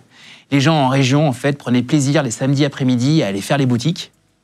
Et donc nous on avait cette conviction là. Et donc forcément on les achète à des prix plutôt cassés. Et c'est ce qui a fait notre force. Tu l'achètes à la casse comme on dit. Et c'est ce qui a fait notre force en fait, c'est d'arriver à monter une équipe de choc, parce que vraiment, cette équipe-là, au départ, on a démarré, on était 5. Hein. Donc cette équipe de choc, mon bras droit, Karl, il parle 7 langues, et je suis allé le chercher, il était banquier chez Merrill Lynch à New York, tu vois, pour aller travailler à Roubaix. Là, pour le coup, tu vois, si j'essaie d'être un peu humble dans la vie, là, je me reconnais un peu de talent, de l'avoir convaincu d'aller bosser à Roubaix. Et pour autant, il n'y a pas de fatalité au déclin de ces actifs-là. Chaque ville, en fait, et c'est ça la différence, et c'est ça notre force, à mon avis, c'est qu'il faut faire de la dentelle et du sur-mesure. Il n'y a pas une réponse qui est la même pour toutes les villes de France. Et chaque ville a ses forces et ses faiblesses. Là, on parlait de Roubaix. Roubaix, sur le papier, il y a 100 000 habitants, il y a 50% de la population qui vit en dessous du seuil de pauvreté, et il y a 30% de la population qui est au chômage. Donc tu prends tous les chiffres de l'INSEE et tu les multiplies par bois. On avait un centre avec des allées entières qui étaient fermées. C'était devenu des lieux de deal. On avait des scooters qui rentraient dans les allées du centre. Les lumières qui étaient éteintes et toutes les vitrines cassées. Et ça donne pas envie de l'acheter, quoi. Ça donne pas envie de l'acheter. Forcément, tu le négocies bien. Toi, tu le visites? Bien sûr qu'on le visite. Physiquement, tu y vas avant. Bien sûr, je m'en souviens encore quand on l'a visité. C'était, moi j'habitais à Lyon, c'était le temps lillois, tu sais, avec ce crachat là, absolument atroce. Il faisait un froid de gueux et j'étais avec Karl, que j'avais convaincu de venir bosser avec moi avant même d'avoir acheté mon premier centre commercial, tu vois. Et là, vous mettez de l'argent de côté avant de pouvoir acheter, pour bien comprendre, pareil, la deuxième marche maintenant. Il faut avoir assez pour acheter ou tu empruntes à la banque? Non, j'emprunte à la banque. J'emprunte à la banque. Ça peut coûter combien un centre commercial? Une très grande fourchette qu'on imagine, tu vois, l'investissement. Nos premiers, écoute, je peux te le dire, les premiers actifs commerciaux, c'est 4 centres commerciaux, on les a payés 25 millions d'euros. La banque nous a prêté 20 millions et on a apporté 5 millions. La banque qui nous a prêté ces 5 millions, c'est une banque lyonnaise et c'est encore aujourd'hui ma première banque. Et ce qui est génial, c'est que le chargé d'affaires qui s'occupait de moi à l'époque, la chargée d'affaires, pardon, qui s'occupait de moi à l'époque, qui s'occupait des plus petits dossiers forcément, aujourd'hui elle est devenue la patronne du service. Énorme. Et t'es toujours là-bas? Et je suis toujours là-bas et elle continue de nous accompagner sur des opérations plus importantes. Je crois beaucoup à la fidélité en affaires. Et donc, tu vas acheter ce centre commercial. Comment tu vas le faire fonctionner si c'est un point de deal, s'il y a des scooters qui rentrent, si c'est mal famé, etc., c'est tout cassé? D'abord, on a une grande surface alimentaire qui s'appelle Casino et qui, sur 11 000 m², fait 18 millions d'euros de chiffre d'affaires. On est allé racheter la coque. C'est-à-dire quoi? On est allé racheter les murs du Casino. On est devenu, à un instant de raison, gestionnaire du fonds de commerce. Et on l'a tout de suite reloué à Leclerc. Leclerc, on a investi beaucoup d'argent avec eux. Et aujourd'hui, sur 6 000 m², donc la moitié de surface, ils vont faire pas loin de 50 millions d'euros de chiffre d'affaires. La différence, c'est quoi? La différence, c'est que chez Leclerc, il y a tous les jours un patron indépendant qui se lève, qui ouvre son rideau, qui connaît sa clientèle, qui offre une offre... C'est des franchisés? Exactement, c'est des indépendants. Et ça fait toute la différence. Tu vois, et c'est là où je te dis qu'il n'y a pas de déclin, il n'y a pas de fatalité au déclin du commerce, parce que quand tu as un patron qui sait faire, ça change tout. Ça change tout. En combien de temps tu commences à gagner de l'argent, du coup, pour en acheter un deuxième? Comment ça va se passer? T'es en 2018, là. Oui, on a acheté ses premiers centres commerciaux en 2018, on en a racheté 2 autres ensuite en 2019. Et puis la machine était lancée et on a grandi assez vite. Parce qu'après, tu prouves aux banques que ça marche, que tu gagnes de l'argent. Et donc, ils te prêtent de plus en plus. T'achètes ses premiers actifs, ils devaient générer... écoute, les chiffres, je m'en souviens encore, c'est 4 actifs, ils devaient générer 3 millions de loyers au total, par an. Et les mêmes actifs, aujourd'hui, doivent en générer une dizaine. Comment? Parce qu'on y a mis toutes les enseignes qui cartonnent. Dans des villes populaires comme Auburn, on y a mis des enseignes populaires. À Mulhouse, typiquement, avec l'aide de la ville, on a fait changer le sens de circulation de 2 rues pour pouvoir faire venir Primark. Tu vois, donc en fait, on fait en sorte de répondre exactement aux besoins des populations locales et on crée beaucoup de valeur grâce à ça. À côté de ça, on a créé notre propre marque de food court parce qu'on croit beaucoup en fait à l'expérientiel. On y met des lieux de loisirs, on anime nos centres commerciaux pour les gamins avec des animations tous les mercredis et tous les samedis après-midi. Et donc c'est comme ça en fait qu'on arrive à motiver les marques et surtout avant les marques, les clients à venir fréquenter nos centres co. Tu sais que ton papa était parti en 2018. Ouais. Est-ce que tu te demandes ce qu'il aurait pensé de ta réussite aujourd'hui? Tous les jours. Tous les jours, je me demande ce qu'il aurait pensé de moi. Je pense qu'il aurait été plutôt fier. Mais souvent, je me dis, il m'aurait mis de sacrés branlés quand même. Pourquoi? Parce que c'était un papa qui forcément voulait protéger, préserver ses enfants. Et c'est vrai que la trajectoire qu'on a connue est tellement atypique qu'il aurait peut-être été un peu sur la méfiance. Non, je crois que mon père sera quand même très fier de nous aujourd'hui. Qu'est-ce que tu lui as jamais dit que tu regrettes? J'avais une relation assez fusionnelle avec mon père et il y a peu de choses que je lui ai pas dit pour ne pas dire rien du tout. Ah, c'est vrai? Ouais, non, on parlait beaucoup avec mon père. On était très proches, lui et moi. Et ta maman a tout de suite pris le relais, tu disais, elle s'est intégrée dans la société. Dès la SGM, là, dès ce moment-là, elle est arrivée, elle vous a aidé aussi à... Non, ma mère a un rôle d'ambassadrice. C'est la plus belle ambassadrice de la boîte et de la famille. Tout le monde la connaît. Elle n'est pas impliquée directement dans les affaires, mais elle vient, comme je te le disais, au bureau absolument tous les jours. Et on s'occupe beaucoup de notre maman, ma sœur et moi. Mes parents, c'était un couple assez fusionnel à l'ancienne. Tu vois, ma maman a découvert au décès de mon père ce que c'était que de payer des impôts. Ma maman n'a jamais choisi où est-ce qu'il fallait partir en vacances. Tu vois, c'était vraiment le couple à l'ancienne. Le père qui décide. Ouais, exactement. Mais tout ça ne lui posait absolument aucun problème. Ma mère était très heureuse, elle le dit encore aujourd'hui. Alors, elle a acquis aujourd'hui une certaine liberté, forcément, parce que elle voyage, etc., etc. Mais on s'occupe beaucoup d'elle. On l'emmène de partout avec nous en vacances. Elle fait des déplacements professionnels. Non, je te l'ai dit, on s'est créé un cocon et un univers de travail qui peut nous permettre normalement que de réussir. Tu vois. Il y a une photo de ton papa que tu as mis sur ton Instagram. Voilà, je vous mets la photo à l'image. Voilà, tu l'as mis. Tu as pu lui montrer que tu étais bon en affaires avant qu'il parte? Ouais, non, je l'avais prouvé.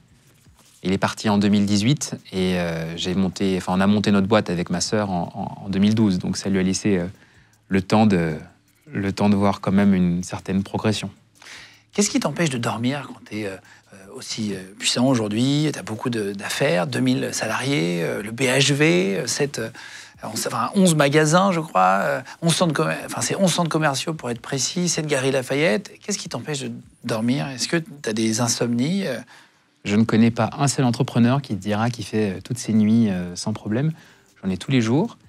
Ce qui est assez drôle, c'est que quand je me réveille le matin, je regarde mes notes dans l'iPhone et j'ai pris des notes toutes les nuits, parfois sans me rendre compte. Et souvent, il y a des idées... C'est vrai? Non. Au réveil, tu t'en rappelles? Enfin, tu le vois? Je le vois au réveil.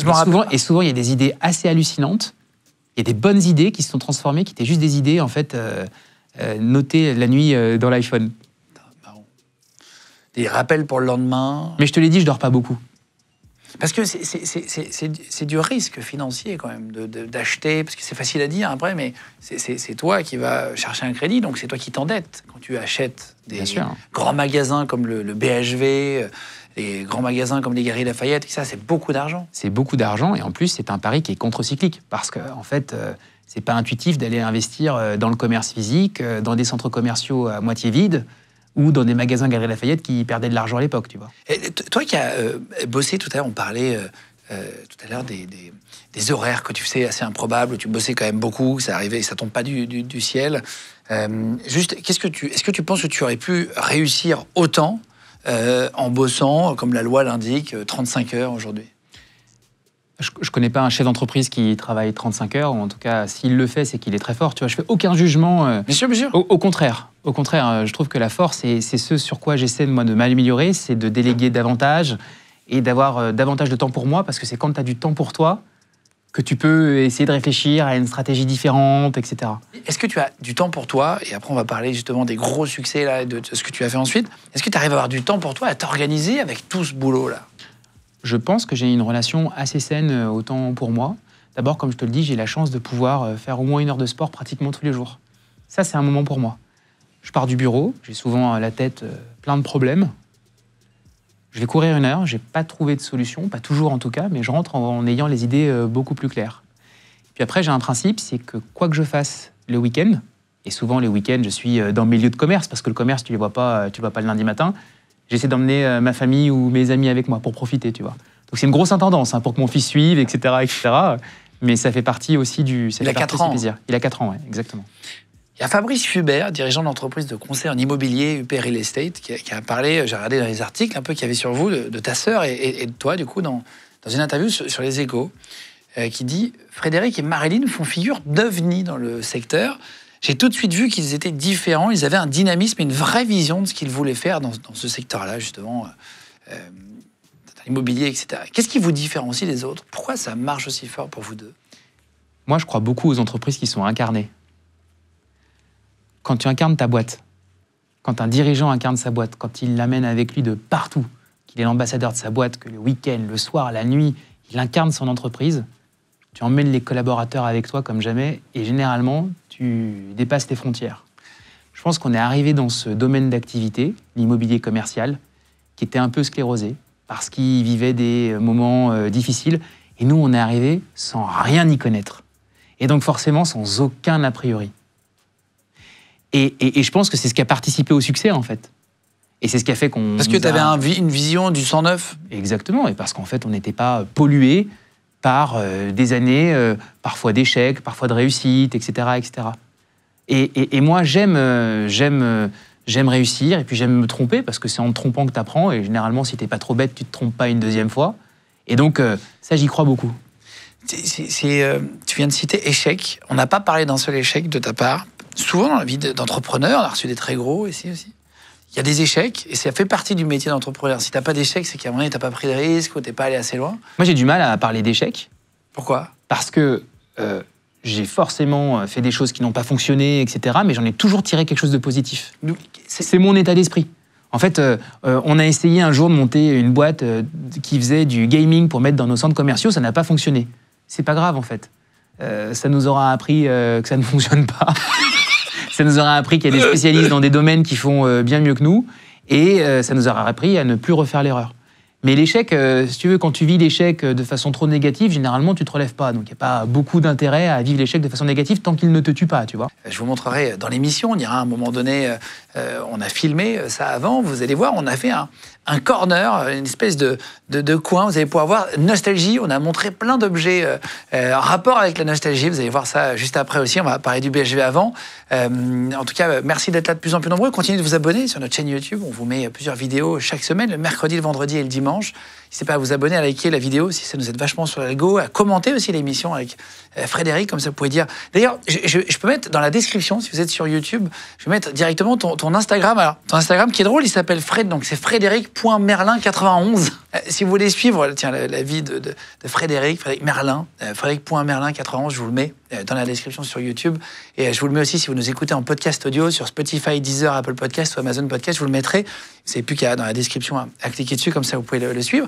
Parce que t'as rien à vendre, hein, t'es pas venu pour vendre quoi que ce soit. Et d'ailleurs, je fais une parenthèse, je déteste, je ne supporte plus tous ces pseudo-entrepreneurs influenceurs qui viennent te vendre des formations ou des abonnements à leur boîte. Si tu veux, je trouve que c'est une espèce de manipulation de gamins qui n'ont qu'un seul objectif, c'est devenir riche et qui pensent qu'on deviendra riche. Sur Instagram, tu veux dire, de ces trucs-là ? Ouais, c'est absolument atroce. C'est atroce parce que ça passe forcément par un espèce d'étalage de richesse. Donc c'est du pognon qui dégueule. C'est voilà ma voiture, voilà mes vacances, voilà mon avion, etc.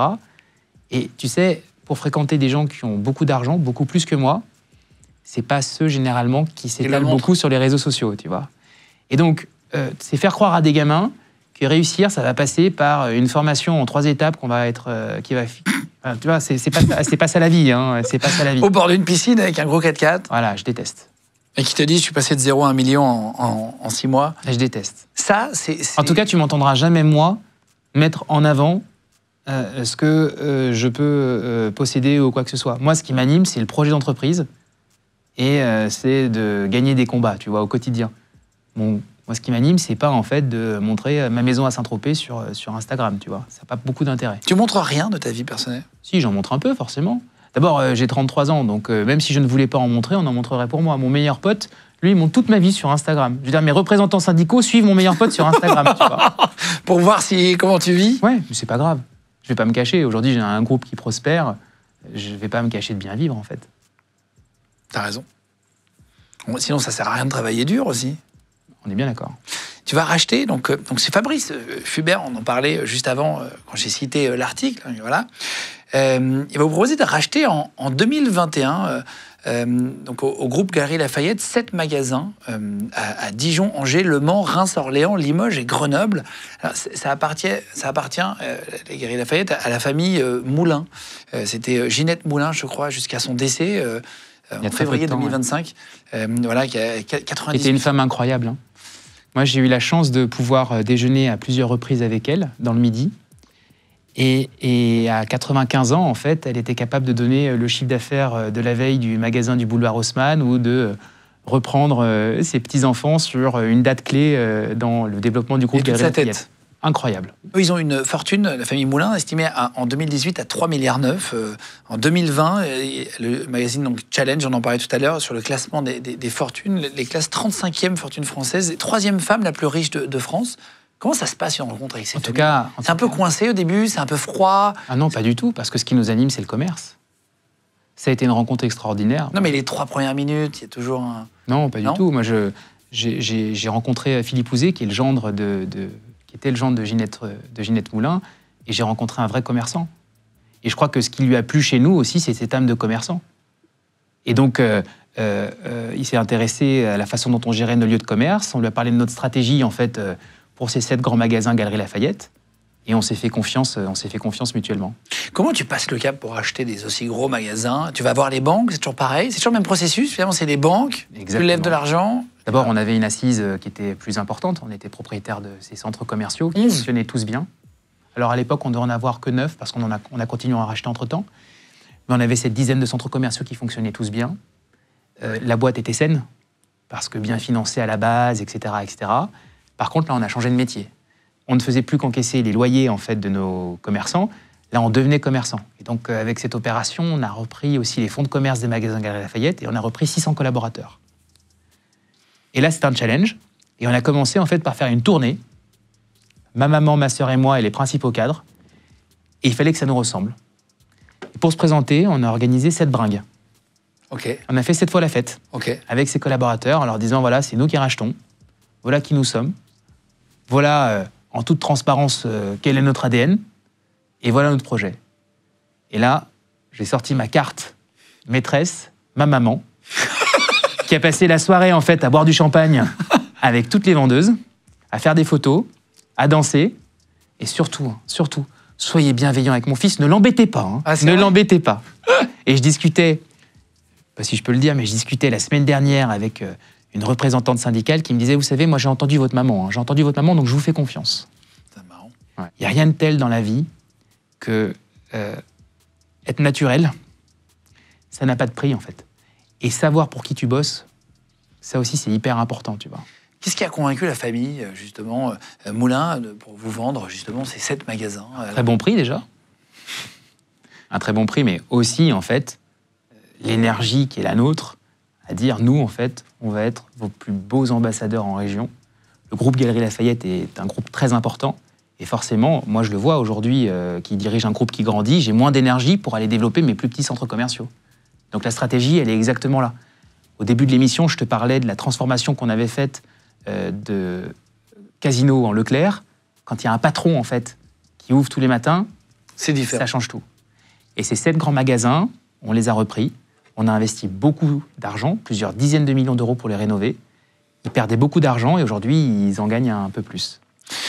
Oui, tu as réussi à monter le chiffre d'affaires, même si ce n'était pas ton métier au départ. Alors, on a fait un pari différent, et c'est le même pari que nous faisons au BHV. On n'a pas parié sur une augmentation importante du chiffre d'affaires. Par contre, nous, on a travaillé comme jamais la marge. Et donc, on a arrêté en fait, de vendre toutes les marques qui n'étaient pas rentables, toutes les marques qui n'étaient plus désirables. Par contre, on s'est concentré sur comment gérer l'entreprise pour qu'elle gagne de l'argent. Parce que justement, tu vas racheter le BHV. On va parler justement des nombres de fournisseurs dans le BHV. Puis après, je vais vous parler du magasin. En fait, il y a 3000 fournisseurs en totalité sur le BHV. Je vais vous expliquer exactement tout, mais on va en parler. 300 fournisseurs sur les 3000, donc 10% des fournisseurs font 90% du chiffre d'affaires. Il y a 300 fournisseurs qui font le gros du chiffre. En fait, tu as enlevé beaucoup de produits qui ne servent à rien, quoi, finalement, pour aller chercher... Donc, le BHV, pour ceux qui ne voient pas, si vous ne voyez pas, c'est donc... BHV, qu'est-ce que ça veut dire? C'est le bazar de l'hôtel de ville. C'est juste en face de l'hôtel de ville, en plein cœur du Marais. C'est un grand magasin, un des 5 grands magasins de Paris, mais c'est le seul grand magasin avec cette offre aussi transverse. C'est pas le grand magasin du luxe, mais c'est le grand magasin des Parisiens. BHV Marais, parce qu'il y en a plusieurs, hein. Toi, c'est celui que tu vas racheter, mais tu vas en racheter 2, si je dis pas de bêtises. Alors, on a racheté, nous, la marque BHV. On est propriétaire de la marque BHV, l'ensemble des magasins en une fois BHV. En une fois, oui, exactement. Mais il n'y en a plus que 2. Donc, ça va se passer en 2023. Ouais. Et depuis 1991, donc, la marque appartenait aussi au groupe Galeries Lafayette. C'est eux qui vous... En fait, on a plutôt bien réussi la transformation de nos 7 premiers grands magasins. On a gagné leur confiance. Et c'est comme ça, en fait, qu'on a réussi à faire l'opération BHV en 2023. Ils ont aussi la Redoute, non? Oui, c'est ça. Ils ont le groupe qui possède... C'est une grande famille française. Voilà. Des grands commerçants. Tu as racheté dans des villes de France de plus de 100 000 habitants à peu près, hein, les centres commerciaux. Là, tu vas passer sur Paris. Pourquoi tu as voulu racheter le BHV? Parce que c'est une opportunité incroyable. D'abord, il n'y a que 5 grands magasins dans Paris. Et ensuite, pour la première fois, on allait être propriétaire de notre marque. Donc, c'est nous qui allions pouvoir écrire notre stratégie. Et le BHV, ça a 170 ans d'âge. 170 ans d'âge. Ça a été fondé par un Lyonnais. C'est drôle. C'était pas une marque rentable quand tu l'as acheté? Non, le BHV perdait 15 millions d'euros par an. Et les 7 grands magasins Galeries Lafayette qu'on a rachetés perdaient, je crois, 7 millions. Et nos centres commerciaux étaient en perdition. Donc nous, notre travail, c'est d'acheter des boîtes qui vont pas très bien quand même. Mais il faut y aller. Qu'est-ce qui faisait de mal? Pourquoi ça marchait pas avant vous? Alors, je sais pas ce qui faisait de mal. En tout cas, nous, ce qui a fait que ça fonctionne aujourd'hui, parce que en 2024, sur un an, le BHV qui aurait dû perdre 15 millions, il a gagné grosso modo 10 millions. Et c'est pas en faisant le pari du commerce, c'est en réduisant drastiquement les coûts de fonctionnement, en gérant comme jamais chaque poste, chaque dépense. Et tu vas faire moins 15 plus 10, c'est assez scotchant. En combien de temps? En un an. Bah, moins 15 millions. Et souvent, moi, tu vois, j'aime bien prendre l'image d'un bateau qui prend l'eau. Imagine une barque qui prend l'eau. Elle est lourde à naviguer, c'est compliqué. En 2024, on a fait qu'écoper. On a écopé, on enlève l'eau. On a enlevé l'eau, on a trouvé le trou, j'ai mis une rustine, et maintenant le navire flotte. C'était quoi le trou? C'est tout ce que je t'ai dit, des dépenses absolument et trop dingues. De monde, mal géré? Beaucoup de monde, des process de gestion qui sont assez archaïques, pas de remise en cause en fait. Je te donne un exemple, on a, juste avant l'inauguration du pop-up de Léna Situation, on a fait un gros partenariat avec Léna Situation. On a donné à Léna le BHV pendant 1 mois. Elle a redécoré tout le BHV, elle y a vendu sa marque de fringues, etc. Et je fais un tour des vitrines. Elle nous a fait des vitrines magnifiques. Et je fais un tour des vitrines la veille de l'inauguration et je vois une vitrine fendue. On nous avait acheté un caillou.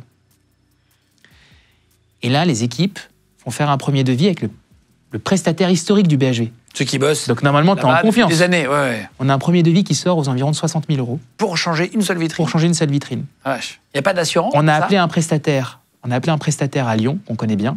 Des amis d'enfance, Non, pas du tout. Un prestataire lyonnais qui a pignon sur rue. Il nous a fait la même chose. Il est intervenu dans la nuit pour 13 000 €. Oui, en fait, c'est des vaches à lait que tout le monde va traire. Et en fait, finalement... Non, mais tu réalises, 60 000 de dépenses, 13 000. C'est dingue. C'est dingue. Et donc, l'exemple de la vitrine, c'est ce qu'on essaie de faire. Et c'est pas fini, hein. C'est ce qu'on essaie de faire au quotidien sur chaque poste. Oui, donc il faut tout revoir, en fait. Il faut absolument tout revoir. Donc tu fais des partenariats, là, tu disais... Typiquement, on a fait venir... Pokémon. On a fait venir Pokémon, tu as raison. Pokémon, on a réussi, pour ceux qui connaissent le magasin, la rue de Rivoli, le BHV de la rue de Rivoli, on a réussi à faire une queue qui faisait le tour complet du magasin. Je vous mets des photos, là, vous pouvez voir. Complètement dingue. Complètement dingue. C'est une opération ultra rentable. Donc tu fais des coups, en fait. Tu fais des coups médiatiques, tu fais parler. En fait, je crois que la vie du grand magasin, c'est en permanence de créer l'envie, de faire venir les marques du moment et de faire venir les gens, en fait, tout simplement. En fait, on essaie en permanence de se renouveler et de se réinventer avec le seul objectif, c'est de donner envie aux gens de venir chez nous. Et ça marche, là? Ouais, ça marche bien parce que depuis le début de l'année, tu vois, dans un contexte qui n'est pas évident, on est à presque plus 20% de fréquentation dans le magasin. Et attends, il y a un truc qui est hyper important, c'est qu'on n'achète pas de l'influence quand on fait ça. C'est-à-dire que nous, on n'est pas les grandes marques du luxe qui sommes capables en fait, de dépenser des centaines de milliers d'euros pour payer et rémunérer des influenceurs. C'est pas ça l'idée. Nous, l'idée, c'est un deal gagnant-gagnant. Léna, quand elle vient au BHV, elle vend sa marque, on gagne de l'argent parce qu'elle vend sa marque. Le tout, c'est de convaincre en fait. Et Pokémon, c'est la même chose. Pokémon, quand ils viennent, ils nous donnent du stock qu'on vend avec une marge. Nous, par contre, notre savoir-faire, c'est de dire, les gars, si vous voulez que ça se voit, si vous voulez que ce soit innovant, il faut que ça se passe au BHV avant que ça se passe ailleurs. Il faut que ça soit l'endroit où ça se passe. C'est l'endroit où ça doit se passer. On est allé au BHV, on voulait un peu parler de nostalgie parce que ça a 170 ans. Et en fait, j'ai tapé produits, j'ai même regardé les supermarchés. En fait, on s'est perdu un soir au bureau. On a regardé les supermarchés, à quoi ça ressemblait dans les années 60, 70, 80, 90. Et on a vu plein de photos des rayons gaming, des rayons des paquets de gâteaux, alimentaires, etc. Et en fait, ça nous a rappelé plein de souvenirs. On s'est amusé à faire vraiment un corner, juste une après-midi pour nous. C'était pas à vendre, évidemment. Un corner vraiment pour nous rappeler un peu, et puis nous donner un peu de nostalgie, en nous rappelant les produits qu'on pouvait trouver. Vous allez voir, notamment au niveau du gaming, donc des vieilles consoles dans des boîtes avec encore les étiquettes en francs, des paquets de gâteaux, des bonbons aussi qui nous rappellent notre enfance, quand on était gamin dans les années 80, 90, 2000. Regardez le corner qu'on a fait, donc corner exceptionnel, c'était pour la blague, justement, pour aller là-bas au BHV.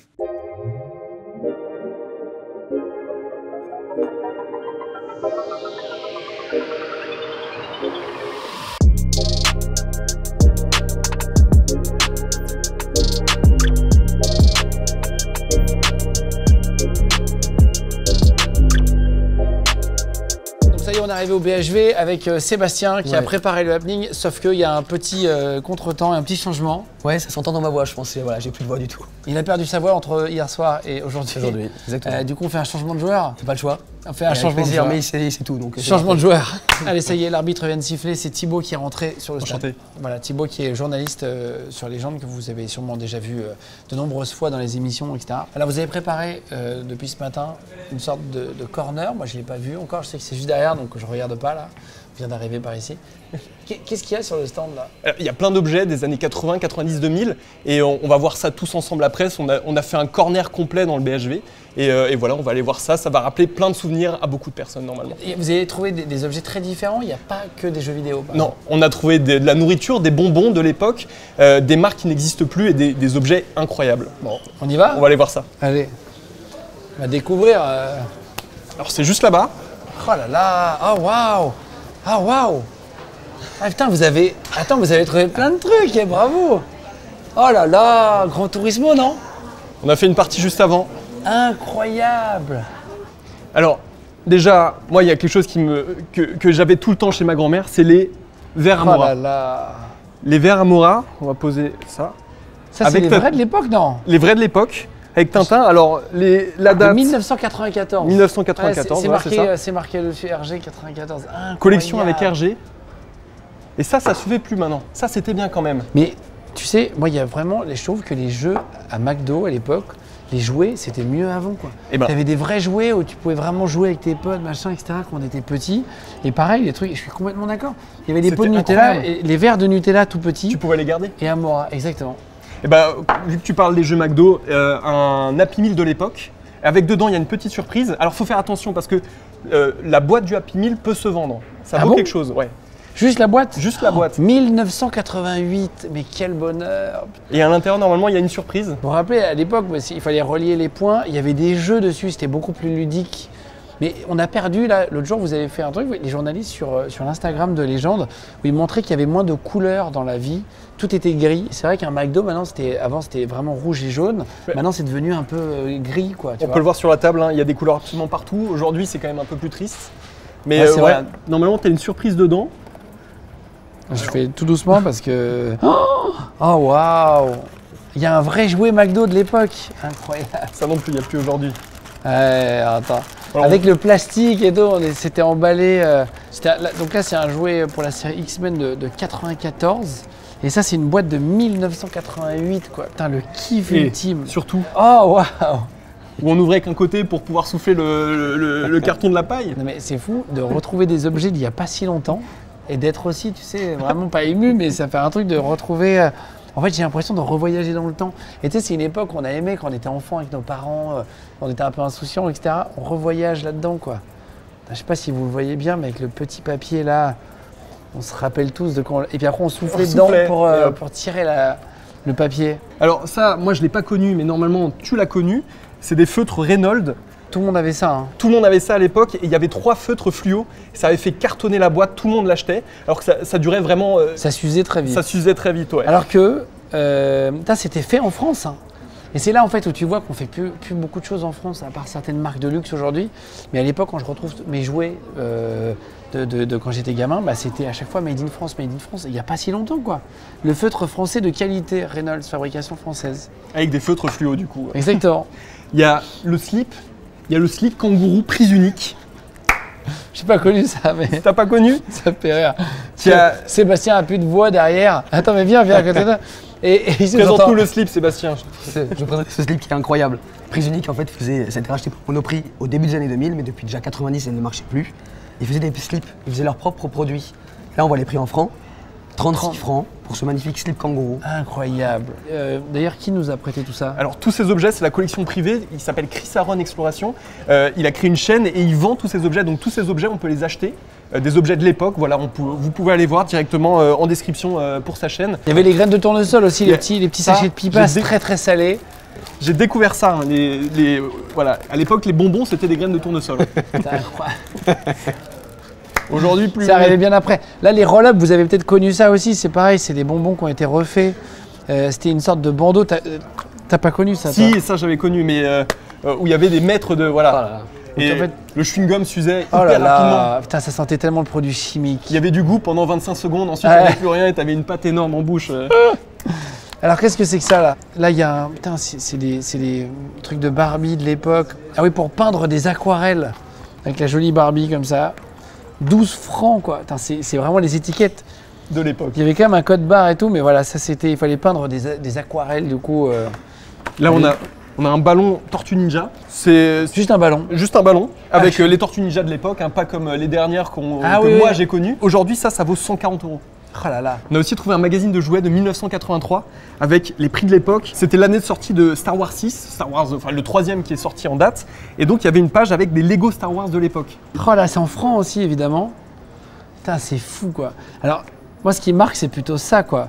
Putain, à l'époque, c'était les jeux vidéo de l'époque quoi. T'avais des jouets comme ça toi? Mais c'est génial de racheter un catalogue de jeux. Non, oui, j'ai eu des petits jeux électroniques comme ça, j'ai eu. Incroyable. Putain, ça fait quelque chose. Hein. La Bonne Paye, le vieux La Bonne Paye Ah, le comme ça, vieux je La l'ai Bonne eu. Paye. Tu l'as déjà vu ou Non, pas? celui-là j'ai jamais vu comme ça. La Bonne Paye, je l'ai encore moi comme ça Et chez même, moi. Le Monopoly de l'époque. Alors j'ai un Monopoly chez moi de 1948. J'ai acheté un Monopoly hyper ancien et c'était limite 4D en bois, enfin ça avait rien à voir quoi. Les grosses têtes de Bouvard. Ouais, super. Il y a Philippe Bouvard en gros là. Ah, les petites voitures. Incroyable. Enfin, ça n'a pas changé. Hein. Et ça c'est les circuits comme on a encore aujourd'hui avec une poignée et qui permet de faire avancer les voitures électroniques et tout. Putain, ça a quand même vraiment beaucoup changé. Hein. Oh là là, tu pouvais acheter des fusils et tout à l'époque. Putain, merci. Hein. Et ça c'est un voyage dans le temps. C'est incroyable. On avait aussi trouvé des prix d'un Intermarché en 97. Donc avec voilà le demi-port avec tête. demi-port avec tête à 9,80 francs le kilo. Putain, c'est pas cher. Hein. T'imagines par rapport à aujourd'hui? Bah j'imagine pas du coup. Bah 9,80 francs, c'est 10 francs, c'était 1,50 € le kilo. Non, ouais. Non mais attends, rien à T'imagines, voir. ouais. Ah, mais de toute façon, depuis qu'il y a l'euro, on se rend compte en vrai, quand tu vois ça, c'est que avant on disait les salaires étaient plus petits, mais les prix étaient vachement moins élevés aussi. Hein. C'est en quelle année ça? 97. 97. En 97, la banane était à 6 francs le kilo. C'est là que ça fait mal quand même. Tu te dis, ah oui, il y a quand même un truc qui s'est passé. 1,50 € les 10 kiwis. Je sais pas si vous voyez la différence de qualité de vie qu'on a perdu. Énorme. C'est fou. Qu'est-ce qu'il y a? Un jambon entier, 14 francs le kilo. 10 francs, 1,50 €, donc 2 € le kilo de jambon. Le kilo, hein. Bah, aujourd'hui c'est Pas les 3 10 fois tranches. plus quoi. Ouais. 3 kilos de carottes, 6 francs, soit 40 centimes les 3 kilos de carottes à Intermarché. Hein. Il a acheté pas dans les champs, il a acheté à Intermarché. Et tomates, 6 francs 95 le kilo. Donc bah, c'est pareil, ça fait 7 francs, c'est 1 €, 1,10 € quoi. C'est rien du tout. 1,10 € le L'inflation. kilo de tomates et tout. Ah ouais, la différence. Putain. Merci Regarde. de nous montrer ça. On a aussi un paquet de gitane, un paquet de cigarettes des Oh années là là, 80. Le vrai de l'époque. Le vrai de l'époque, c'était les cigarettes que fumait Gainsbourg par exemple. Ah oui, donc à l'époque, il n'y avait pas marqué encore fumé dessus. Il y avait Il y rien avait marqué, c'était une sobre. femme qui dansait, du coup. Putain, c'est vraiment. Même les paquets de Marlboro de l'époque, quoi. Et alors là, c'est quoi? C'est un catalogue Auchan. Oh là là, c'est là où on voit qu'il n'y a plus de couleurs du tout. C'est assez marqué, hein. Quand tu retrouves les trucs de quand on était petit, les cartables de l'époque étaient super colorés, quoi. Tout était coloré. Regarde Ah, je ça. crois que t'as. Ah bah oui, et t'as des prix à l'arrière aussi sur la nourriture. C'est exceptionnel. C'est exceptionnel. Regarde le look, quoi. C'est la photo, elle est même pas bonne, elle est prise entre deux poses. Elle a les yeux à moitié fermés. T'inquiète, on va laisser. De toute façon. C'était pris à la pellicule, ça. Le pull jacquard, 30 francs. Donc ça veut dire 5 €. Je crois que t'as de la nourriture juste après. Ah, tout le look. Non, mais le look de la mère de famille à l'époque, c'était un peu genre. Les années 90, c'était quand même les meilleures années, quoi. Oh, le magnétoscope, c'était un truc un peu inabordable au début. 3290 francs, ce qui était énorme, hein, à l'époque. La bouteille de Pepsi, 40 centimes d'euros. Ah, mais juste la tête de la Ah, bouteille non. de Pepsi. Hein. 50 centimes la bouteille de Pepsi, quoi. Et alors, la baguette de pain, quand même. C'est là aussi, on parle un peu d'inflation et tout, mais c'est assez intéressant. Là, il y a d'autres objets. On a par exemple la lessive Homo. Très Et connu. très connue. Tout le monde à l'époque connaissait avec le sketch de Coluche. Ouais, ça qui disait- a popularisé la marque. C'est ça qui disait le nouvel Homo.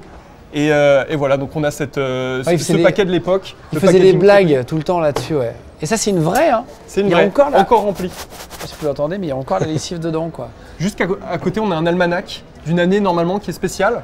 Ah ouais, putain, 1985, incroyable. C'est mon année de naissance, mais c'est incroyable, Incroyable, hein. Incroyable d'avoir ça. Putain, ça, c'est un super souvenir.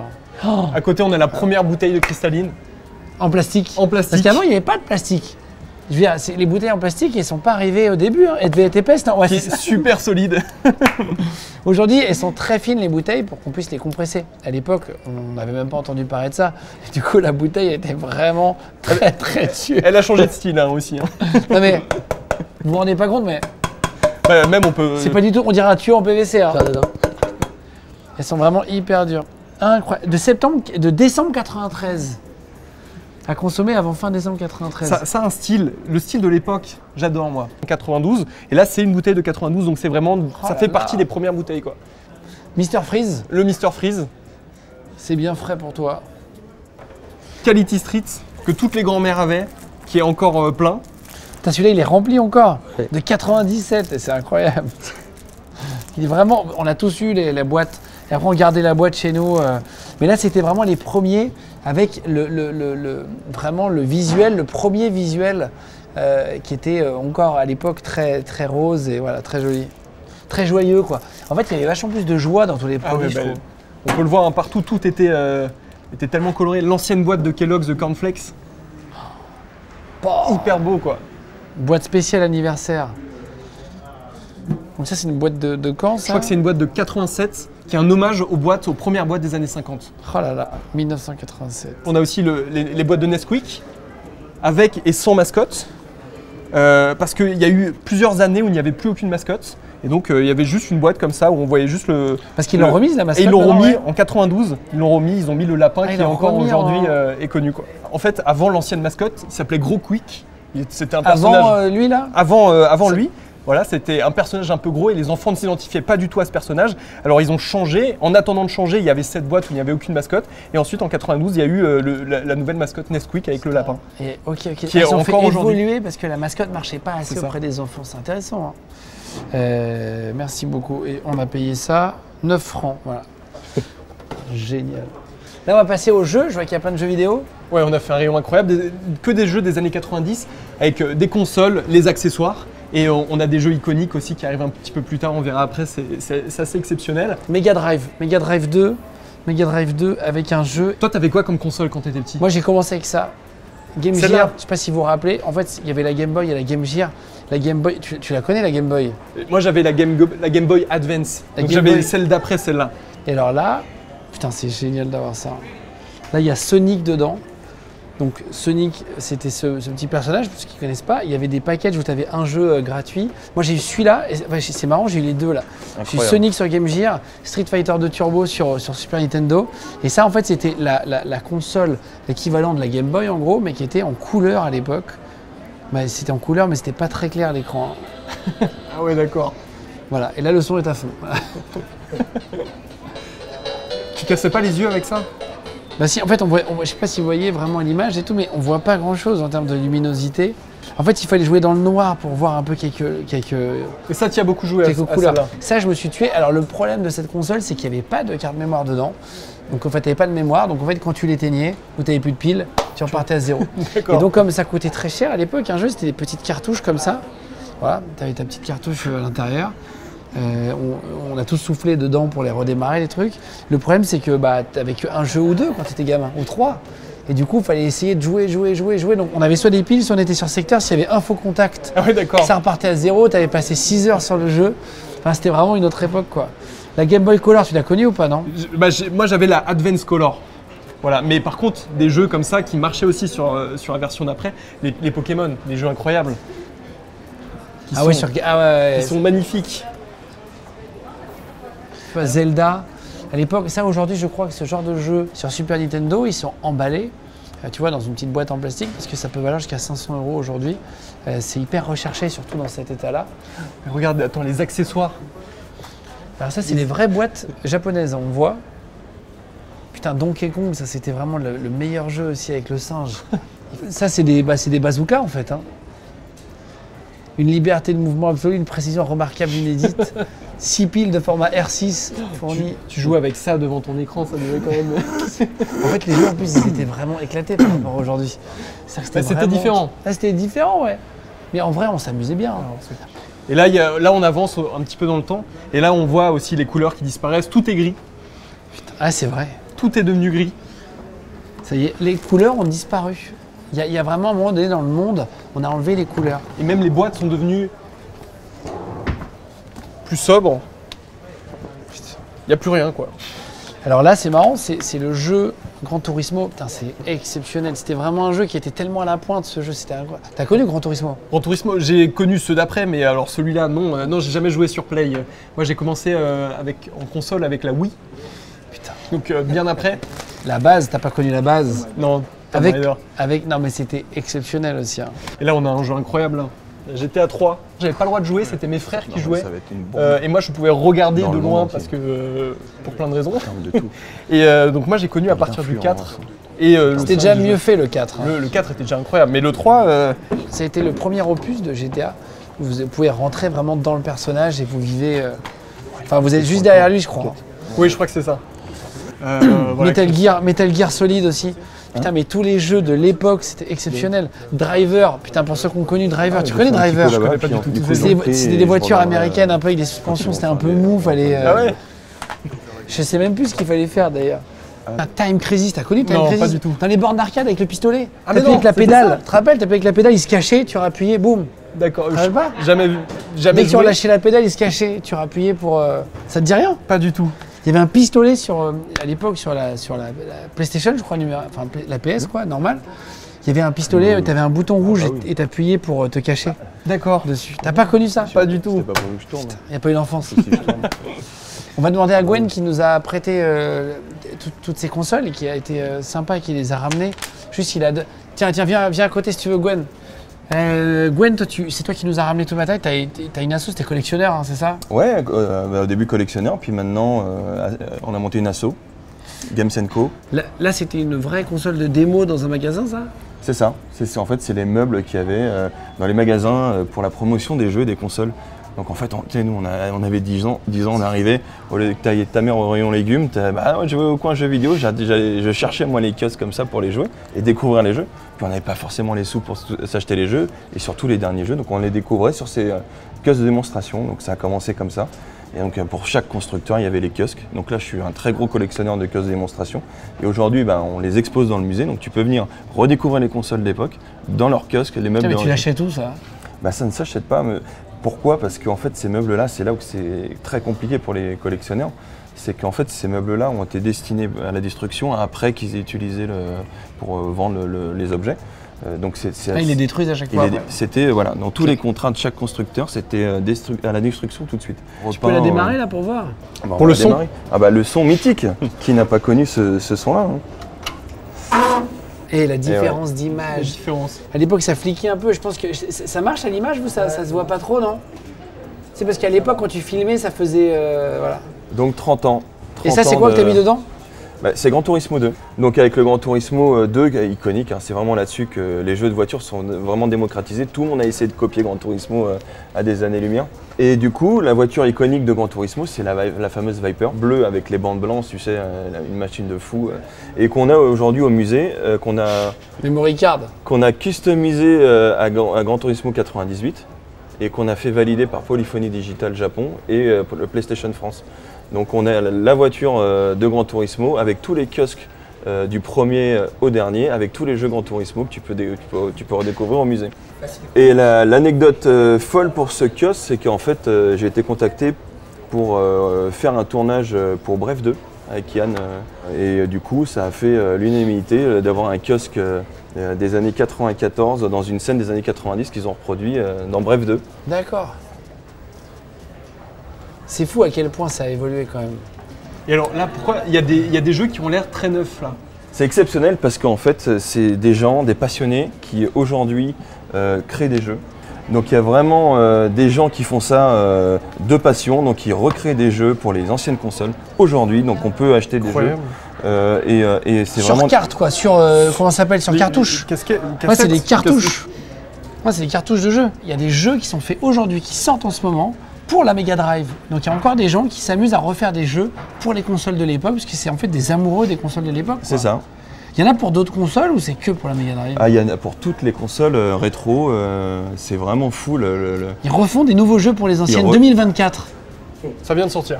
C'est fou, hein? Et ce qui est fou, c'est qu'il faut récupérer les objets pour recréer ces jeux d'époque, les étudier pour pouvoir les refaire aujourd'hui. Tu m'avais dit que ta première console, c'était la Game Gear. Game Gear, ouais. J'ai pas eu Game Boy, moi. Je suis passé à la Game Gear. T'étais directement à la Game Gear. Et écoute, je te propose que cette Game Gear qui est là, que tu allumais tout à l'heure, mais que tu peux rallumer, et je te l'offre. Parce que moi, je suis tellement comment dire, fou que quelqu'un retrouve sa première console. C'est gentil, c'est gentil. Et tu pourras, donc elle est fonctionnelle avec le jeu d'origine. Je pense que tu avais Sonic. C'est celui-là, ouais, exactement. C'est vraiment celui-là. Ouais. Donc tu vois, le premier Sonic sur Game Gear, donc elle est fonctionnelle. Et puis voilà, avec le petit support que tu peux déboîter. Oula, que t'as fait toi-même, non? Oui, en 3D ça? Ouais, c'est ça, c'est fait en 3D. Incroyable. Tu vois. En fait, c'est pour sublimer les consoles quand elles sont en loose. En loose, ça veut dire qu'elles n'ont pas de boîte. Quand elles sont toutes seules sans la boîte.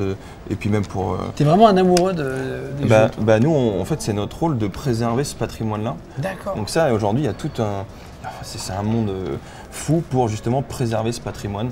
Et donc on les stocke et des fois on les donne. Quand c'est vraiment quelque chose de cœur. Merci beaucoup. Que... Trop sympa. Merci. Incroyable. Voilà, ça fait plaisir. Et pour terminer, juste on va goûter un bonbon. Parce qu'il y a des bonbons de l'époque. On a oublié de le faire tout à l'heure. C'est les bonbons qui crépitent dans la bouche que t'as pas essayé. Que j'ai jamais essayé, qui ont l'air exceptionnels. Je sais pas si vous vous rappelez de ce truc. Ça colorait la langue et ça a explosé dans la bouche. T'as connu ou pas? Pas non du tout. Je sais pas si vous vous rappelez de ça. On va faire le crash test. Attends, exceptionnel. Donne ta main. Tu vas voir. Voilà. Est-ce que vous vous cristaux. rappelez de ce truc-là? Mets-le dans la bouche. Et tu nous dis. Je crois que j'entends péter d'ici, Ouais. non? C'est désagréable, non? Ça te rappelle? Attends, Ça pétarade ou pas, non? ça pétard de fou. T'entends ou Je pas? crois qu'on entend. Hein. C'est bon. Et ça, ou ça c'est- colore la- C'est bon ou c'est pas Ah, bon? c'est très extrêmement sucré, et légèrement acidulé. Mais c'est sympa. Ça colore la langue. C'est censé colorer la langue. Et en fait, ça c'était. Et donc l'autre, c'est juste une sucette en fait où il y avait des. Moi, je me On a régale. plein de produits. Et alors, il y avait ce tube aussi qui permettait d'avoir une sorte de pâte de chewing-gum. T'as goûté ou pas, non? La pâte de chewing-gum, non. C'est vraiment. Mais est-ce qu'on est sûr de ça, là? Parce que la... Oh la vache. Putain, c'était tellement chimique, mon dieu. Oh là là, Ça va, goûte, t'es pas goûte, mort goûte, goûte, ça va te rappeler. Oh la vache. Ça va te rappeler des. Non, Oh, la texture est c'est chimique, hein. catastrophique. Non, ça rappelle des souvenirs. Non? Souvenir de l'époque, quoi. Non, en vrai, c'est Ouais. bon, mais c'est pas machin à l'image et tout, mais en vrai, ça rappelle des trucs, quoi. J'espère que ça vous a plu, les amis. Voilà, c'était histoire de vous montrer des produits voilà, d'un petit moment de nostalgie. On a tous des souvenirs plus ou moins récents ou quoi. On est en direct du BHV. On est venu tourner ici pour l'interview de Frédéric Merlin, du coup, qui est le propriétaire. On va retourner en studio avec lui maintenant. C'est parti. Donc voilà, ça nous a rappelé plein de souvenirs là, ce moment. Il y a un truc, toi, qui t'a rappelé un moment de ton enfance? Écoute, comme je te le disais, je voyage pas mal et j'ai un très bon copain qui habite, enfin mon meilleur pote qui habite à Tokyo. Histoire incroyable, il a vendu sa bagnole, tout ce qu'il avait, il est parti vivre à Tokyo parce qu'il était fan de la culture avec sa copine. Et il cartonne, ils ont monté une jolie boîte là-bas. Et je vais le voir souvent, parce que ça m'inspire, notamment d'un point de vue commerce. Et je rentre dans un McDo, et je mange une frite. Alors tu vas dire, le type va au Japon pour manger... Bouffer un McDo, quoi. C'est quand même dommage. Mais- En plus, c'est vraiment un pays, pardon, où on mange extrêmement bien. Ah, Où c'est vraiment un pays, extraordinaire. voilà. C'est enrichissant. Enfin, moi, je peux voyager à Tokyo que pour manger, tu vois, c'est te dire. Et donc, je rentre dans ce McDo et je mange une frite. Et là, je ne comprends pas. Flash, ça me rappelle quelque chose. Et en fait, mon pote m'explique que ces frites-là ont le goût des frites McDo de quand nous étions gamins. Parce qu'aujourd'hui, on cuit en France les frites dans de la graisse végétale, alors qu'avant, on les cuisait dans de la graisse animale, ce qui est encore le cas au Japon. Et je t'assure, fais l'expérience, ces frites, va à Tokyo pour manger des frites, ces frites, Il y a une différence? ces frites te rappelleront, elles auront le goût de ton enfance. Moi, je suis très sensible à ça. Quand je sens une odeur, je suis capable de me souvenir où est-ce que je l'ai senti la première fois, etc., etc. Et là, ça m'a fait, mais vraiment, Madeleine de Proust, incroyable, tu vois. Est-ce que c'est vrai que tu as refusé un poste de ministre déjà à 33 ans? Joker. Non, Joker. Il y a eu quelques articles de presse, ça a été annoncé dans BFM, ma mère m'a appelé. Ah bon? Ouais, ma mère m'appelle toujours. Mais alors là, elle avait plus vraiment de jambes. Et Joker. C'est un truc qui te plairait, faire de la politique à un moment donné quand à 33 ans, on est accompli, on gère un groupe aussi gros. Est-ce qu'à un moment donné, on a envie d'aider plus grand? En fait, je pense que ce n'est absolument pas compatible avec le rôle du chef d'entreprise. Ce serait une erreur monstrueuse. On en a vu d'autres. Bernard Tapie, voilà, on a sa vu femme était là, Dominique, nous disait que c'était son plus gros regret dans la vie. Hein. Ouais. Non, je pense que c'est pas compatible. Par contre, c'est dommage. Parce que je pense que si on avait des entrepreneurs, des personnes issues de la société civile, en fait, aux manettes, ça serait peut-être parfois pertinent. Tu vois, l'exemple du retournement du BHV, le BHV, 170 ans d'âge, ça ressemble un peu à l'état profond. Hein. C'est une boîte sclérosée dans laquelle il n'y a pas beaucoup d'initiatives. Alors, il y a des gens qui sont de grande qualité, mais il y a besoin absolument de remettre en cause toute la gestion. Et faire ça à l'échelle d'un pays, ça doit être incroyable. C'est quoi l'état profond? On en a rapidement parlé tout à l'heure aussi dans le bureau. Tu as dit ce terme. Qu'est-ce que ça veut dire, l'État profond? Le deep state, on le voit parfois passer sur les réseaux. Le deep state, c'est ceux qui sont aux manettes réellement. C'est le système, c'est quoi? Moi, j'ai appris, en fait, en côtoyant beaucoup de personnalités politiques. Tu vois, on est dans 20 villes. Je tutoie beaucoup de maires des villes dans lesquelles je suis. Je fais des rencontres politiques permanentes parce que ça fait partie, en fait, de mon job. J'ai appris qu'il ne fallait pas faire de généralité. D'abord, moi, je ne fais absolument pas de politique. Tu vois, je ne suis pas d'un bord ou de l'autre, on s'en fiche complètement. Je suis capable de fréquenter absolument tout le monde. Par contre, tu réalises que les personnes qui occupent des fonctions importantes sont souvent quand même habitées par ce poste. Tu vois, j'ai la chance de côtoyer régulièrement Anne Hidalgo. Anne Hidalgo, elle est quelqu'un qui me soutient. Elle est quelqu'un de fidèle. Elle croit, en fait, à un projet et elle ne te lâche pas. Et donc, tu vois, je ne suis pas forcément dans le jugement permanent. Par contre, il est vrai que quand tu entreprends en France, il y a quand même un nombre de difficultés juste dingues devant toi. On n'est pas aidé pour entreprendre. Non, il y a une paperasse. Alors, on est aidé, je te l'ai dit, j'ai réussi. On m'a aidé grâce à un prêt étudiant et ensuite en me payant mon salaire pendant 18 mois. Enfin, je veux dire, Pôle emploi a payé mon salaire pendant 18 mois, les 18 premiers mois de mon activité, alors que mon activité prospérait. Par contre, quand ça fonctionne très bien derrière, tu arrives dans un espèce de marasme administratif qui est hyper compliqué à gérer. Voilà. Et donc, c'est pas forcément évident. Comment aujourd'hui le système est fait? Tu as 33 ans, tu arrives à être puissant aujourd'hui dans le business. Est-ce que tu as le pouvoir de faire changer les choses? Comment est-ce qu'il faudrait faire pour faire changer les choses? Mais est-ce que c'est possible? Bien à l'État français. Est-ce que c'est possible de le faire à l'échelle d'un pays? Oui. Tu crois que c'est possible? À l'échelle d'un pays? Ouais, j'espère. Écoute, il y a des pays qui tourneront. Il y a des pays qui tournent mieux. Ouais, quand tu es chef d'entreprise, tu es seul à décider de l'avenir de ton entreprise. Hein, on a beau te taper sur la tête, on a beau te dire non, tu te trompes. Qu'est-ce qu'il faut faire? Voilà. Aujourd'hui, quand tu diriges un pays, je ne suis pas certain que tu aies tant de possibilités que ça. Franchement, hein, je pense que la tâche n'est pas si évidente et je ne suis pas certain. Personne n'a les manettes, tu penses réellement? Je ne suis pas certain. Quand tu vois le poids, en fait, enfin, faire de la politique en 2025, quand tu vois le poids des médias, hyper compliqué. Dire, tu peux dire blanc et tu peux dire noir le lendemain. Il faut juste, à mon sens, essayer de satisfaire tout le monde, ce qui est absolument impossible. Il y a des personnalités politiques qui ont beaucoup de courage. Pas si évident, quoi. Hein. Parce que parfois, quand tu parles avec un politique, même dans l'émission, on dit tiens, il s'est passé ça, alors que ils sont au pouvoir ou ils l'ont eu. Mais pourtant, ils n'ont pas pu vraiment faire changer les choses. Est-ce qu'on ne peut plus changer les choses? Je crois sincèrement que ces personnalités politiques qui sont capables en fait d'atteindre un certain niveau sont habitées par la fonction. Elles sont persuadées qu'elles vont y arriver. Et quand tu es en fonction, tu réalises que il y a sans doute quelques embûches sur le parcours, quoi. Toi, tu es proche de Nicolas Sarkozy, tu l'as rencontré, il t'aime beaucoup. C'est lui, quand il est venu, il m'avait parlé de toi en premier, il m'a dit un gars qui est extraordinaire, je sais qu'il t'apprécie beaucoup. Il donne des conseils aussi sur... écoute, il 40 ans d'écart, mais est-ce qu'il peut donner des conseils justement sur... Moi, Nicolas Sarkozy, et je ne fais pas de politique quand je dis ça, attention, hein, il est, je pense, la personne qui m'aide comme personne ne m'a jamais aidé. Il m'a jamais demandé d'argent, il m'a jamais demandé de contrepartie. Par contre, il est toujours au rendez-vous. Il me fait bénéficier de son carnet d'adresses. Il a une hauteur de vue sur un nombre... Enfin, il a dirigé la France, donc t'imagines bien. Il a une hauteur de vue sur beaucoup de sujets qui est juste inouïe. Et il est très attrait, en fait, aux jeunes qui entreprennent. Il adore l'entrepreneuriat. Et j'ai cette chance-là, enfin, je veux dire, pour un gamin qui vient de Vénissieux, c'est juste dingue de pouvoir dîner, échanger, aller chez lui. Enfin, il vient chez moi. Président de la République, quoi. Président de la République. Attention, hein, on parle du président de la République. Moi, je suis l'admiration, en fait, devant la fonction. À 33 ans, il t'adopte, entre guillemets, il te fait confiance, il te fait venir chez lui et tout, c'est fou. Il m'aide comme personne ne m'a jamais aidé, je le dis. Rencontré Carla? Oui, bien sûr. J'ai eu la chance plusieurs fois de dîner avec eux, d'aller chez eux, etc. Comment ils sont? C'est un couple incroyable. Non, mais c'est un couple amoureux. Ils sont pleins de mots doux, c'est amour, ma vie, chérie, etc. En permanence. Carla chante, sourit. Et Nicolas la regarde avec amour et passion. Ah, c'est fou, hein. Ouais. C'est fou. Moi, c'est extraordinaire. Je l'ai vu et c'est très vrai. Cette chance inouïe de pouvoir les côtoyer. Enfin, ils font pas semblant à l'antenne. Ah non, non. C'est-à-dire que dès que l'émission était finie, ils disaient oui, mon téléphone, est-ce que Carla a appelé, etc. Machin, il est très, très amoureux. Il est très amoureux et elle l'est aussi. Elle l'est aussi.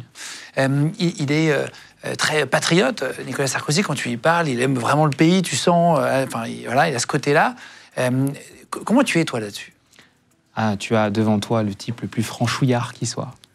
Non, réellement, Tu fais pas franchouillard quand on te voit comme ça. Ah ouais? Ouais, c'est très élégant. On te Mais voit attends, pas le français est élégant. Non, mais c'est vrai. Le français est élégant. Tu as totalement raison. Tu vois, j'étais aux États-Unis. Je sais pas si c'est J'étais franchouillard. aux États-Unis. Franchouillard, c'est le mot. J'étais aux États-Unis hier. Il n'y a pas un endroit chic qui ne soit pas français. Je suis d'accord. Il n'y a pas un endroit chic qui ne soit pas français. Moi, je suis fier d'être français quand je suis à l'étranger. Et donc, je suis aussi un fervent défenseur de la culture française. Tu vois, on est trop attaqué dans notre culture française et c'est hyper important, en fait, de le revendiquer parce que c'est ce qui permet d'unir, en fait, une nation, tu vois, autour d'un projet commun. Est-ce qu'on a un projet commun? Est-ce qu'il faut il parle justement dans le quinquennat aujourd'hui, il dit tiens, il faut la cohésion nationale est un des principaux. Tu sais, moi, j'ai vécu la Coupe du Monde de 98 en étant un gamin.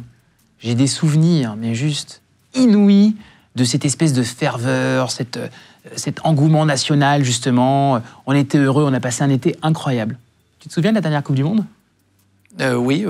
T'as l'impression vraiment que la France était unie derrière cette équipe et que, on allait... Non, ça s'est détérioré. C'est trop dommage. Toi, tu es attaché à tout ça aussi, à la France, à la culture. Non, moi, je suis un fervent défenseur de la culture française. J'y suis très attaché. Je vais te donner un exemple simple. Je suis propriétaire d'un centre commercial au Kremlin-Bicêtre, dans lequel il y a beaucoup de mixité sociale. Pour autant, je suis très attaché à pouvoir décorer pour Noël mon centre commercial et y faire des sapins. Et tout le monde est content de voir un sapin de Noël, en fait. Il y a quelques personnes qui vont te dire « Mais attendez, pourquoi fêter Noël en France ?» Mais non, en fait, Noël en France, en fait, il n'y a pas de problème avec ça. Il n'y a aucun problème avec ça. Moi, c'est vous, c'est que dans la rue, maintenant, il n'y a plus marqué Joyeux Noël, il y a juste marqué Joyeuses Fêtes. Ou Joyeuses Fêtes de printemps. Ouais, je suis d'accord. En fait, j'ai beaucoup de mal, moi, avec le communautarisme. Je considère qu'avant une religion, t'es français. Moi, j'adore la religion. Je n'ai pas de sujet avec et j'aime toutes les religions. Mais vraiment toutes les religions. Parce que, en fait, la religion, le principe, c'est que c'est l'amour. Hein. La religion, c'est transmettre des bonnes valeurs et transmettre de l'amour. Toutes les religions, c'est ça. C'est relier les gens en latin. C'est juste ça, exactement. C'est juste ça. Toutes les religions, c'est que ça. Ça peut pas diviser, en fait. Ils n'ont rien compris, ceux que ça divise. Hein. T'es croyant, toi? Oui, je suis croyant. En fait, j'ai un parcours, j'ai un schéma de vie qui est tellement atypique que je me dis, il y a forcément un truc plus fort que moi, tu vois, qui me guide et qui m'aide à faire ça. En plus de ça, je te l'ai dit, j'ai perdu mon papa. Et j'ai quand même l'espoir de le revoir un jour, tu vois. Et je sais qu'il est là, je sais qu'il y a un truc plus fort, en fait, qui me pousse. Maintenant, j'ai beaucoup de mal avec le dogme de la religion. Tu vois, je suis pas un dogmatique, c'est-à-dire que j'ai pas besoin, en fait, d'affirmer ma croyance au moyen d'une religion. Moi, je crois qu'il y a une force plus forte que nous, il y a un truc qui nous habite. Après, transformer ça par une pratique. Par contre, je suis de culture catholique. C'est-à-dire que je fête Noël, je fête Pâques, etc. Est-ce que, malgré ton amour pour la France, tu as déjà pensé à mettre ton argent à l'étranger, à investir à l'étranger? Parce que parfois, c'est un peu dur en France. Il y a des grands chefs d'entreprise qui parfois en parlent. Écoute, pour le moment, j'ai suffisamment à faire ici. La France, ça m'a plutôt réussi. Donc, je vais continuer comme ça pour les années qui viennent. Est-ce que ça a changé quelque chose avec tes relations amicales, d'enfance? Est-ce qu'il y a eu des changements? Est-ce qu'il y en a qui t'ont vu monter? Ça crée un peu de jalousie? Ou est-ce que ça... Après, Luc Besson nous avait raconté dans l'émission que certaines personnes, certains de ses amis très proches, lorsqu'il a commencé à gagner des très gros prix avec des films, ont commencé à moins l'appeler parce qu'on dit « Mais attends, tu dois être occupé, toi maintenant, t'es plus comme nous. » Est-ce que tu as eu ce genre de sentiment-là? En fait... je ne sais pas si c'est le parcours professionnel qui a été le mien ou si c'est parce que je suis fait de ce bois-là. Avec le temps, j'ai appris que les vrais amis, il n'y en avait pas des milliers. Tu vois, les vrais amis, tu les comptes sur les doigts d'une main. Maximum. Et parmi ces vrais amis, je t'assure que pour la plupart, ils sont là depuis le début. Et ces vrais amis, chez eux, il n'y a rien qui a changé. Hein. Alors forcément, je peux les emmener en vacances, je profite différemment avec eux, etc. Mais je crois que leur regard sur moi, ils me connaissent, ils connaissent le vrai Frédéric et ça n'a pas changé. C'est la force d'ailleurs d'avoir rencontré ma femme au tout début de mon parcours. Tu vois, la première fois qu'on a dormi dans un palace... d'argent ? En tout cas, beaucoup moins. La première fois qu'on a dormi dans un palace, c'était tous les deux. La première fois qu'on a mangé dans un grand restaurant, c'était tous les deux. On a tout découvert ensemble. Et donc, si aujourd'hui, je devais refaire ma vie, forcément, il y aura un a priori, en fait, sur le Frédéric Merlin d'aujourd'hui. Comment l'a vécu ta femme ? Bah, très bien, je crois. Et t'as connu à 20 ans, non, 18 ans. Ouais, 18 ans. Et tu sais que t'as fait un crédit de 15 000 € à 20 ans. Ah, mais aujourd'hui, elle m'a tu as- beaucoup aidé. Elle m'a beaucoup aidé. Elle a été un soutien important, il n'y a pas de secret. Et puis, moi, j'ai des potes qui disent, de toute façon, Fred, toi, ta vie perso, c'est un ventre qui glisse. C'est-à-dire que tout roule. Je me suis organisé une vie pour n'avoir absolument aucun problème d'ordre personnel. Aucun problème d'ordre logistique. Aucun problème d'ordre familial. Tout roule. Tout roule, tout roule, tout roule. Ce qui veut dire qu'en famille, à la maison, normalement, j'ai plutôt que des bons moments. Et du coup, je suis concentré Sur sur, le boulot. quand j'y suis et travailler davantage. Parce que c'est quand même compliqué de gérer sa vie, de monter tous les curseurs. Ce que tout le monde dit, mais d'être un bon père, un bon fils, un bon mari, un bon, Ah, mais j'ai un pas bon dit que copain, un bon j'ai pote. pas dit que j'étais un bon pote, un bon mari, un bon père, un C'est bon difficile de fils. donner du temps à tout le monde. Ah, mais j'ai pas dit que j'étais tout ça. Je fais du mieux que je peux, en fait. Mais comme toi au quotidien ou comme tous ceux qui nous regardent. Tout à fait. En fait, il faut pas vouloir être. Où est-ce que tu as dû lâcher un peu? On a une réussite comme ça, on a forcément un peu mais lâché. je vois pas mon fils autant que je voudrais le voir. C'est évident. Je pars tôt le matin et je rentre tard le soir. Je voyage un peu. Je vois pas mon fils autant que je voudrais le voir. Tu vois. Je vois pas ma femme autant que je voudrais la voir. Voilà. Donc forcément, il faut aussi faire des concessions. Par contre, tu vois, quand je vois mon fils, mon téléphone, je le pose. Et si je dois passer que 4 minutes 30 avec lui le soir parce qu'il est déjà couché, c'est 4 minutes 30 de qualité incroyable. Tu vois, je ne suis concentré qu'à lui. C'est pas beaucoup, 4 minutes. Ouais, c'est pas assez. Il y a des moments que tu as ratés.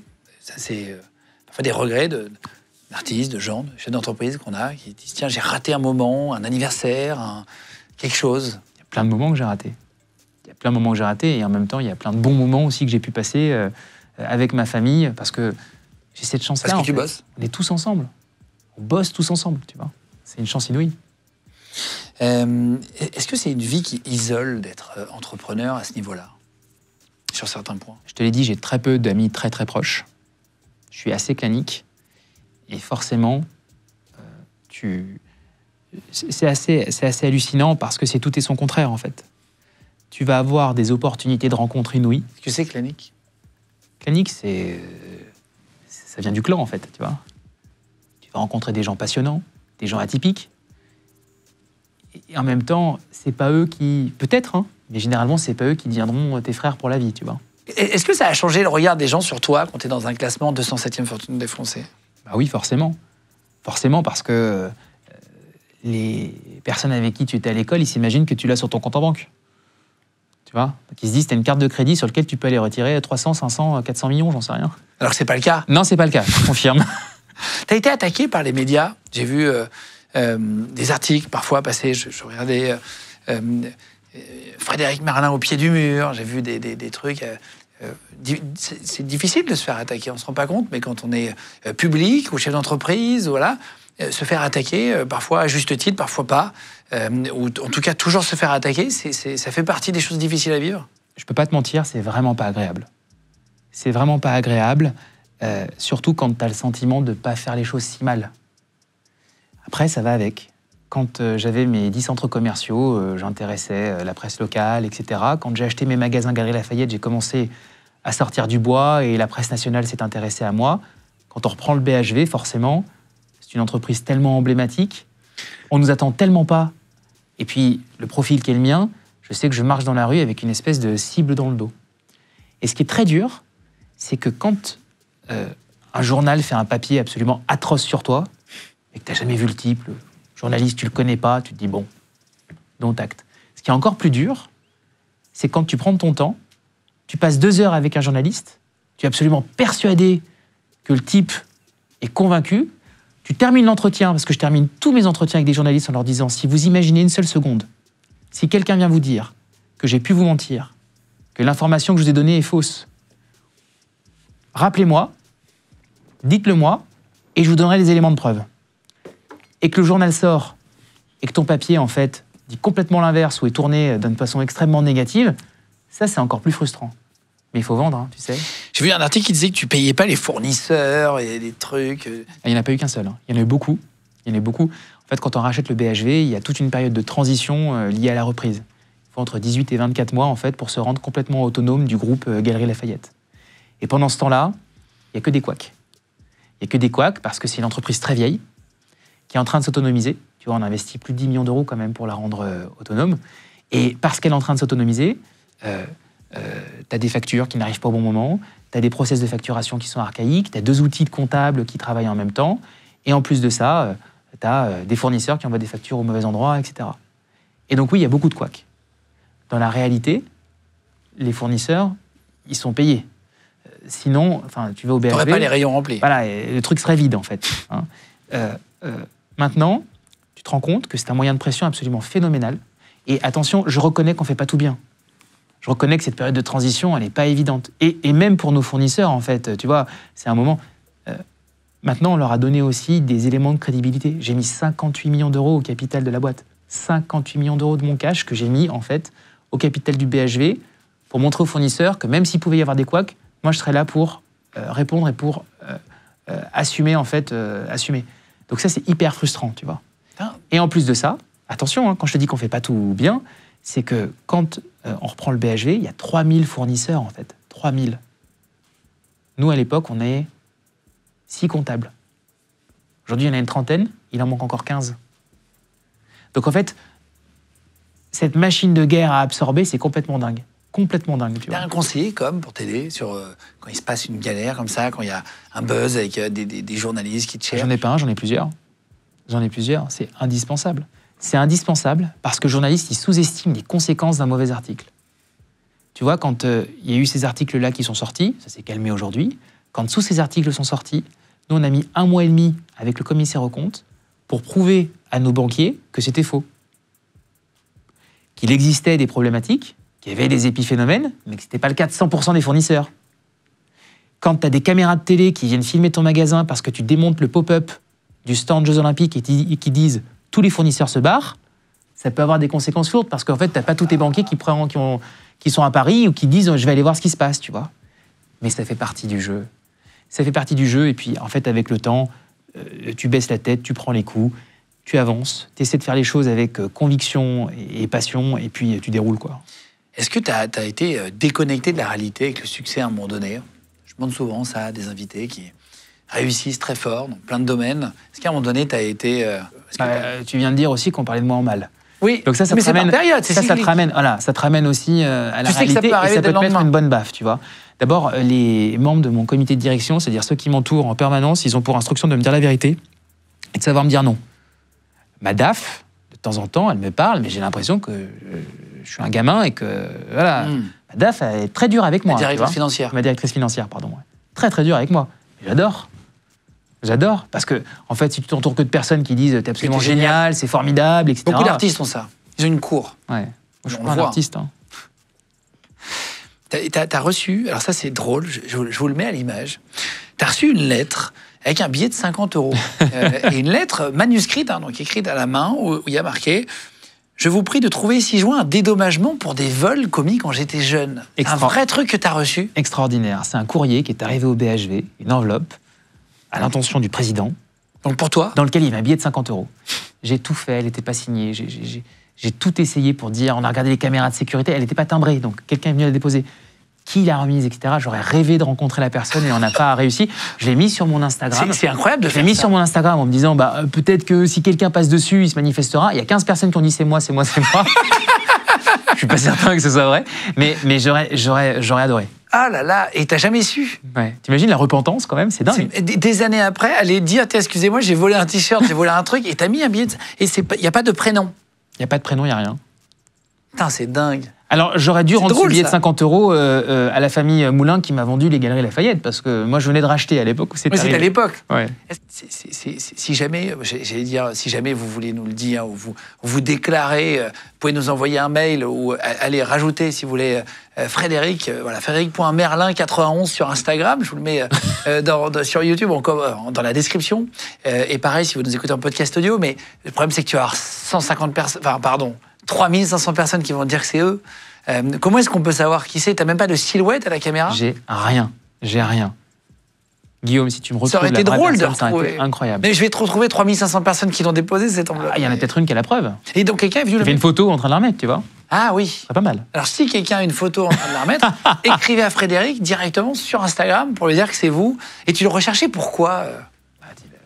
Tu voulais lui offrir un truc? j'aurais voulu rencontrer cette personne. Enfin, comprendre pourquoi est-ce qu'il était animé de cette repentance, tu vois, a priori 20 ans après, quoi. C'est juste dingue.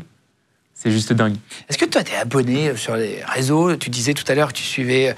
Parfois, tu voyais des entrepreneurs, enfin des faux entrepreneurs ou des influenceurs. Non, mais ils sont parfois vrais, c'est ça le pire. Hein. T'en as reçu certains, pardon, mais moi, ça me rend dingue, en fait, de voir à quel point on peut manipuler les gens. Tu vois, c'est trop triste parce que ça ramène tout le monde à la petitesse de leur vie. Quand tu passes ta journée, en fait, à scroller les réseaux sociaux et à voir des types qui voyagent en première, qui sont dans des jets privés, non mais, pardon, qui montent leur nana en string. Non mais... Excuse-moi, c'est quoi l'intérêt? Parce que tu vas faire rêver tout le monde avec une pseudo best life. Ce qui motive ces gamins, en fait, c'est juste de devenir riche. Ils oublient, en fait, tout le parcours et on va te laisser croire que c'est la formation qu'on va te vendre qui va te permettre... C'est fou, en fait, ça. Hein. Mais c'est juste... C'est même assez pathétique. C'est pas pathétique pour les gamins. Je veux dire, un gamin qui a pas grand-chose et qui rêve sa vie, c'est hyper noble. Moi, j'ai rêvé... On a tous rêvé. On a tous rêvé. En regardant un film, en regardant quelqu'un à la télé. Par contre, moi, tu vois, la chance que j'ai eue, c'est que j'ai un papa qui m'a dit il va falloir te lever le matin et aller bosser. Et avant de gagner des millions, eh ben, il va falloir gagner un premier salaire pour assumer un loyer, et puis après, etc., etc. Là, on oublie tout. On veut devenir influenceur, on veut devenir joueur de foot, etc., etc. Et pour ça, il faut un peu de talent. Hein. Il faut un peu de talent. Et je suis juste écœuré, en fait, de voir tous ces types qui, en plus, font du pognon, hein, sur les réseaux sociaux, en étalant leur pseudo-richesse. Mais vraiment, c'est juste dingue. Hein. Tu parlais du classement de challenge, il n'y en a pas un qui est dans le challenge et qui fait ça. Hein. Il n'y en a pas un qui est dans le top Fortune Il faudrait me le présenter, en tout cas. On parlait de qualité tout à l'heure, le boulot, etc. Quel est ton défaut? Pour terminer. Je suis tellement impatient. Mais si tu savais... Bah arrête, ça c'est les... T'as redire un date. Non, c'est vrai. C'est vraiment les faux défauts. Ah, je suis vraiment... Ah mais ça me rend fou, je t'assure. L'impatience, chez moi, c'est un truc qui est très, très dur. Très, très dur. Tout est trop long, tout est trop lent. Et ça peut m'empêcher de vivre, hein, tu vois, à quel point j'ai l'impression que... Et du coup, j'ai l'impression aussi que les gens sont lents, tu vois. J'aimerais que ça aille très vite, moi. Et c'est un vrai défaut. C'est quoi le plus excitant dans ton métier aujourd'hui? Parce qu'on parle de pression, de sac à dos, de succès. Toi, t'as beaucoup de chance. Enfin, c'est pas de la chance, mais tu as... Il en faut un peu. Hein. Il y a un peu de chance. Quel est le truc le plus excitant de ton métier? Écoute, moi, ce qui me motive absolument tous les jours, et c'est pas un sujet tarte à la crème, hein. Moi, ce qui me motive tous les jours, c'est d'emmener une équipe avec moi. Non, mais je t'assure qu'il n'y a rien de tel. Non, mais il n'y a rien de tel, en fait. Je sais pas, toi, tu dois le vivre ici aussi avec ton équipe. C'est vrai. Il n'y a rien de tel, en fait, d'aller gagner des combats avec ta team. Il n'y a rien de tel. Tu vois, de passer des moments difficiles, etc., etc., etc., et puis vaincre le truc. Je te le dis, franchement, ce qui me motive aujourd'hui, c'est pas de gagner un peu plus, un peu moins. Hein. Ce qui me motive, c'est de réussir les paris qu'on s'est fixés. On a repris les centres commerciaux, on les a redressés. On a racheté des magasins Galeries Lafayette. Ils perdaient 7 millions, ils en gagnent 15 cette année. Et là, on reprend le BHV. On va en faire le plus beau grand magasin de Paris. Tu vois, on va en faire le grand magasin des Parisiens. Et on va réussir ce défi. C'est ça mon défi du moment. C'est quoi la prochaine étape? Après ça, laisse-moi travailler dessus déjà. J'ai quelques idées, mais laisse-moi déjà travailler là-dessus. Laisse-moi absorber. Ça se rachète combien le BHV? C'est public ou pas? Non, c'est pas public. C'est pas public? Non. Je te pose pas la question alors. C'est dans la presse, mais c'est pas public.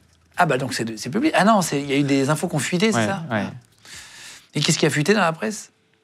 On a parlé de 500 millions dans la presse. Je te demande pas si c'est vrai ou si c'est faux du coup. Quelle est la personne la plus impressionnante que tu as rencontrée dans ta vie?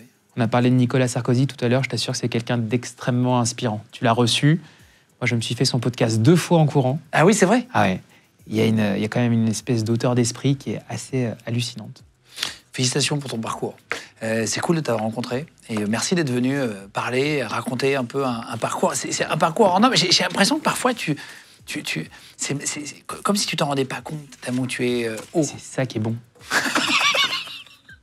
Il est fou. Non, mais c'est bon. C'est génial. Si tu prends la grosse tête, c'est foutu. Hein. Oui. Si tu commences à expliquer ma vie, mon œuvre, j'espère que c'est pas l'impression que je donnerais. Mais tout le monde fait tellement ça aujourd'hui, tu le disais. Et c'est nul. Et c'est génial de voir quelqu'un réussir comme toi. Et surtout... C'est pour ça qu'on fait des légendes business, pour montrer différents. Et surtout, tu vois, j'ai pas un QI exceptionnel, j'ai pas inventé un métier, non, j'ai juste essayé de faire les choses avec du bon sens. C'est pas gagné. Hein. Chaque jour... c'est jamais gagné. C'est jamais gagné, exactement. Et pour le moment, c'est quand même sympa. Nicolas Sarkozy disait « tout ce qui est fragile dure ». Ouais, il a raison. Ça a été beaucoup repris là, sur les réseaux. Il a raison. Si vous voulez suivre Frédéric sur les réseaux, donc sur Instagram notamment, frédéric.merlin, 91, MERLIN. Voilà, vous pouvez le suivre directement. Merci d'être venu, Scano. Merci à toi, C'était un Guillaume. plaisir de te rencontrer. Et donc de plus discuter avec toi. On avait préparé l'émission, mais là, comme ça, on a pu vraiment discuter. J'espère que ça vous a plu chez vous. Voilà, donc Frédéric, qui a aujourd'hui 7 magasins Galerie Lafayette, le BHV et 11 centres commerciaux un peu partout en France. C'est quoi le site? Il y a un site de ta société? Ouais, c'est groupe SGM, groupe-SGM. Si vous voulez, tu recrutes ou pas? Bien sûr. Bon, Des je mets le- comptables. Ah T'as besoin là, ouais. Bon, je mets le lien si ça vous intéresse. Et si vous voulez postuler dans le groupe de Frédéric, c'est cool. Voilà, je vous mettrai le lien dans la description de ce podcast audio aussi si vous nous écoutez. Merci de faire de Légende le premier podcast de France sur Spotify, sur Deezer, sur Apple Podcast et sur Amazon. Merci d'être là de plus en plus nombreux. Vous êtes environ 150 000 à 200 000 à vous abonner chaque mois sur notre chaîne YouTube. Donc merci d'être là vraiment aussi nombreux. Continuez de le faire. Mettez la petite cloche pour être au courant des prochaines sorties de vidéos. Mercredi, le vendredi et le dimanche. Et on vous met parfois des documentaires, parfois des interviews. Là, c'était Légende Business le vendredi. Donc merci d'être là voilà, de plus en plus. Merci à l'équipe d'avoir préparé cette vidéo, cette émission. Et puis on se retrouve très vite pour une prochaine vidéo. Ciao tout le monde.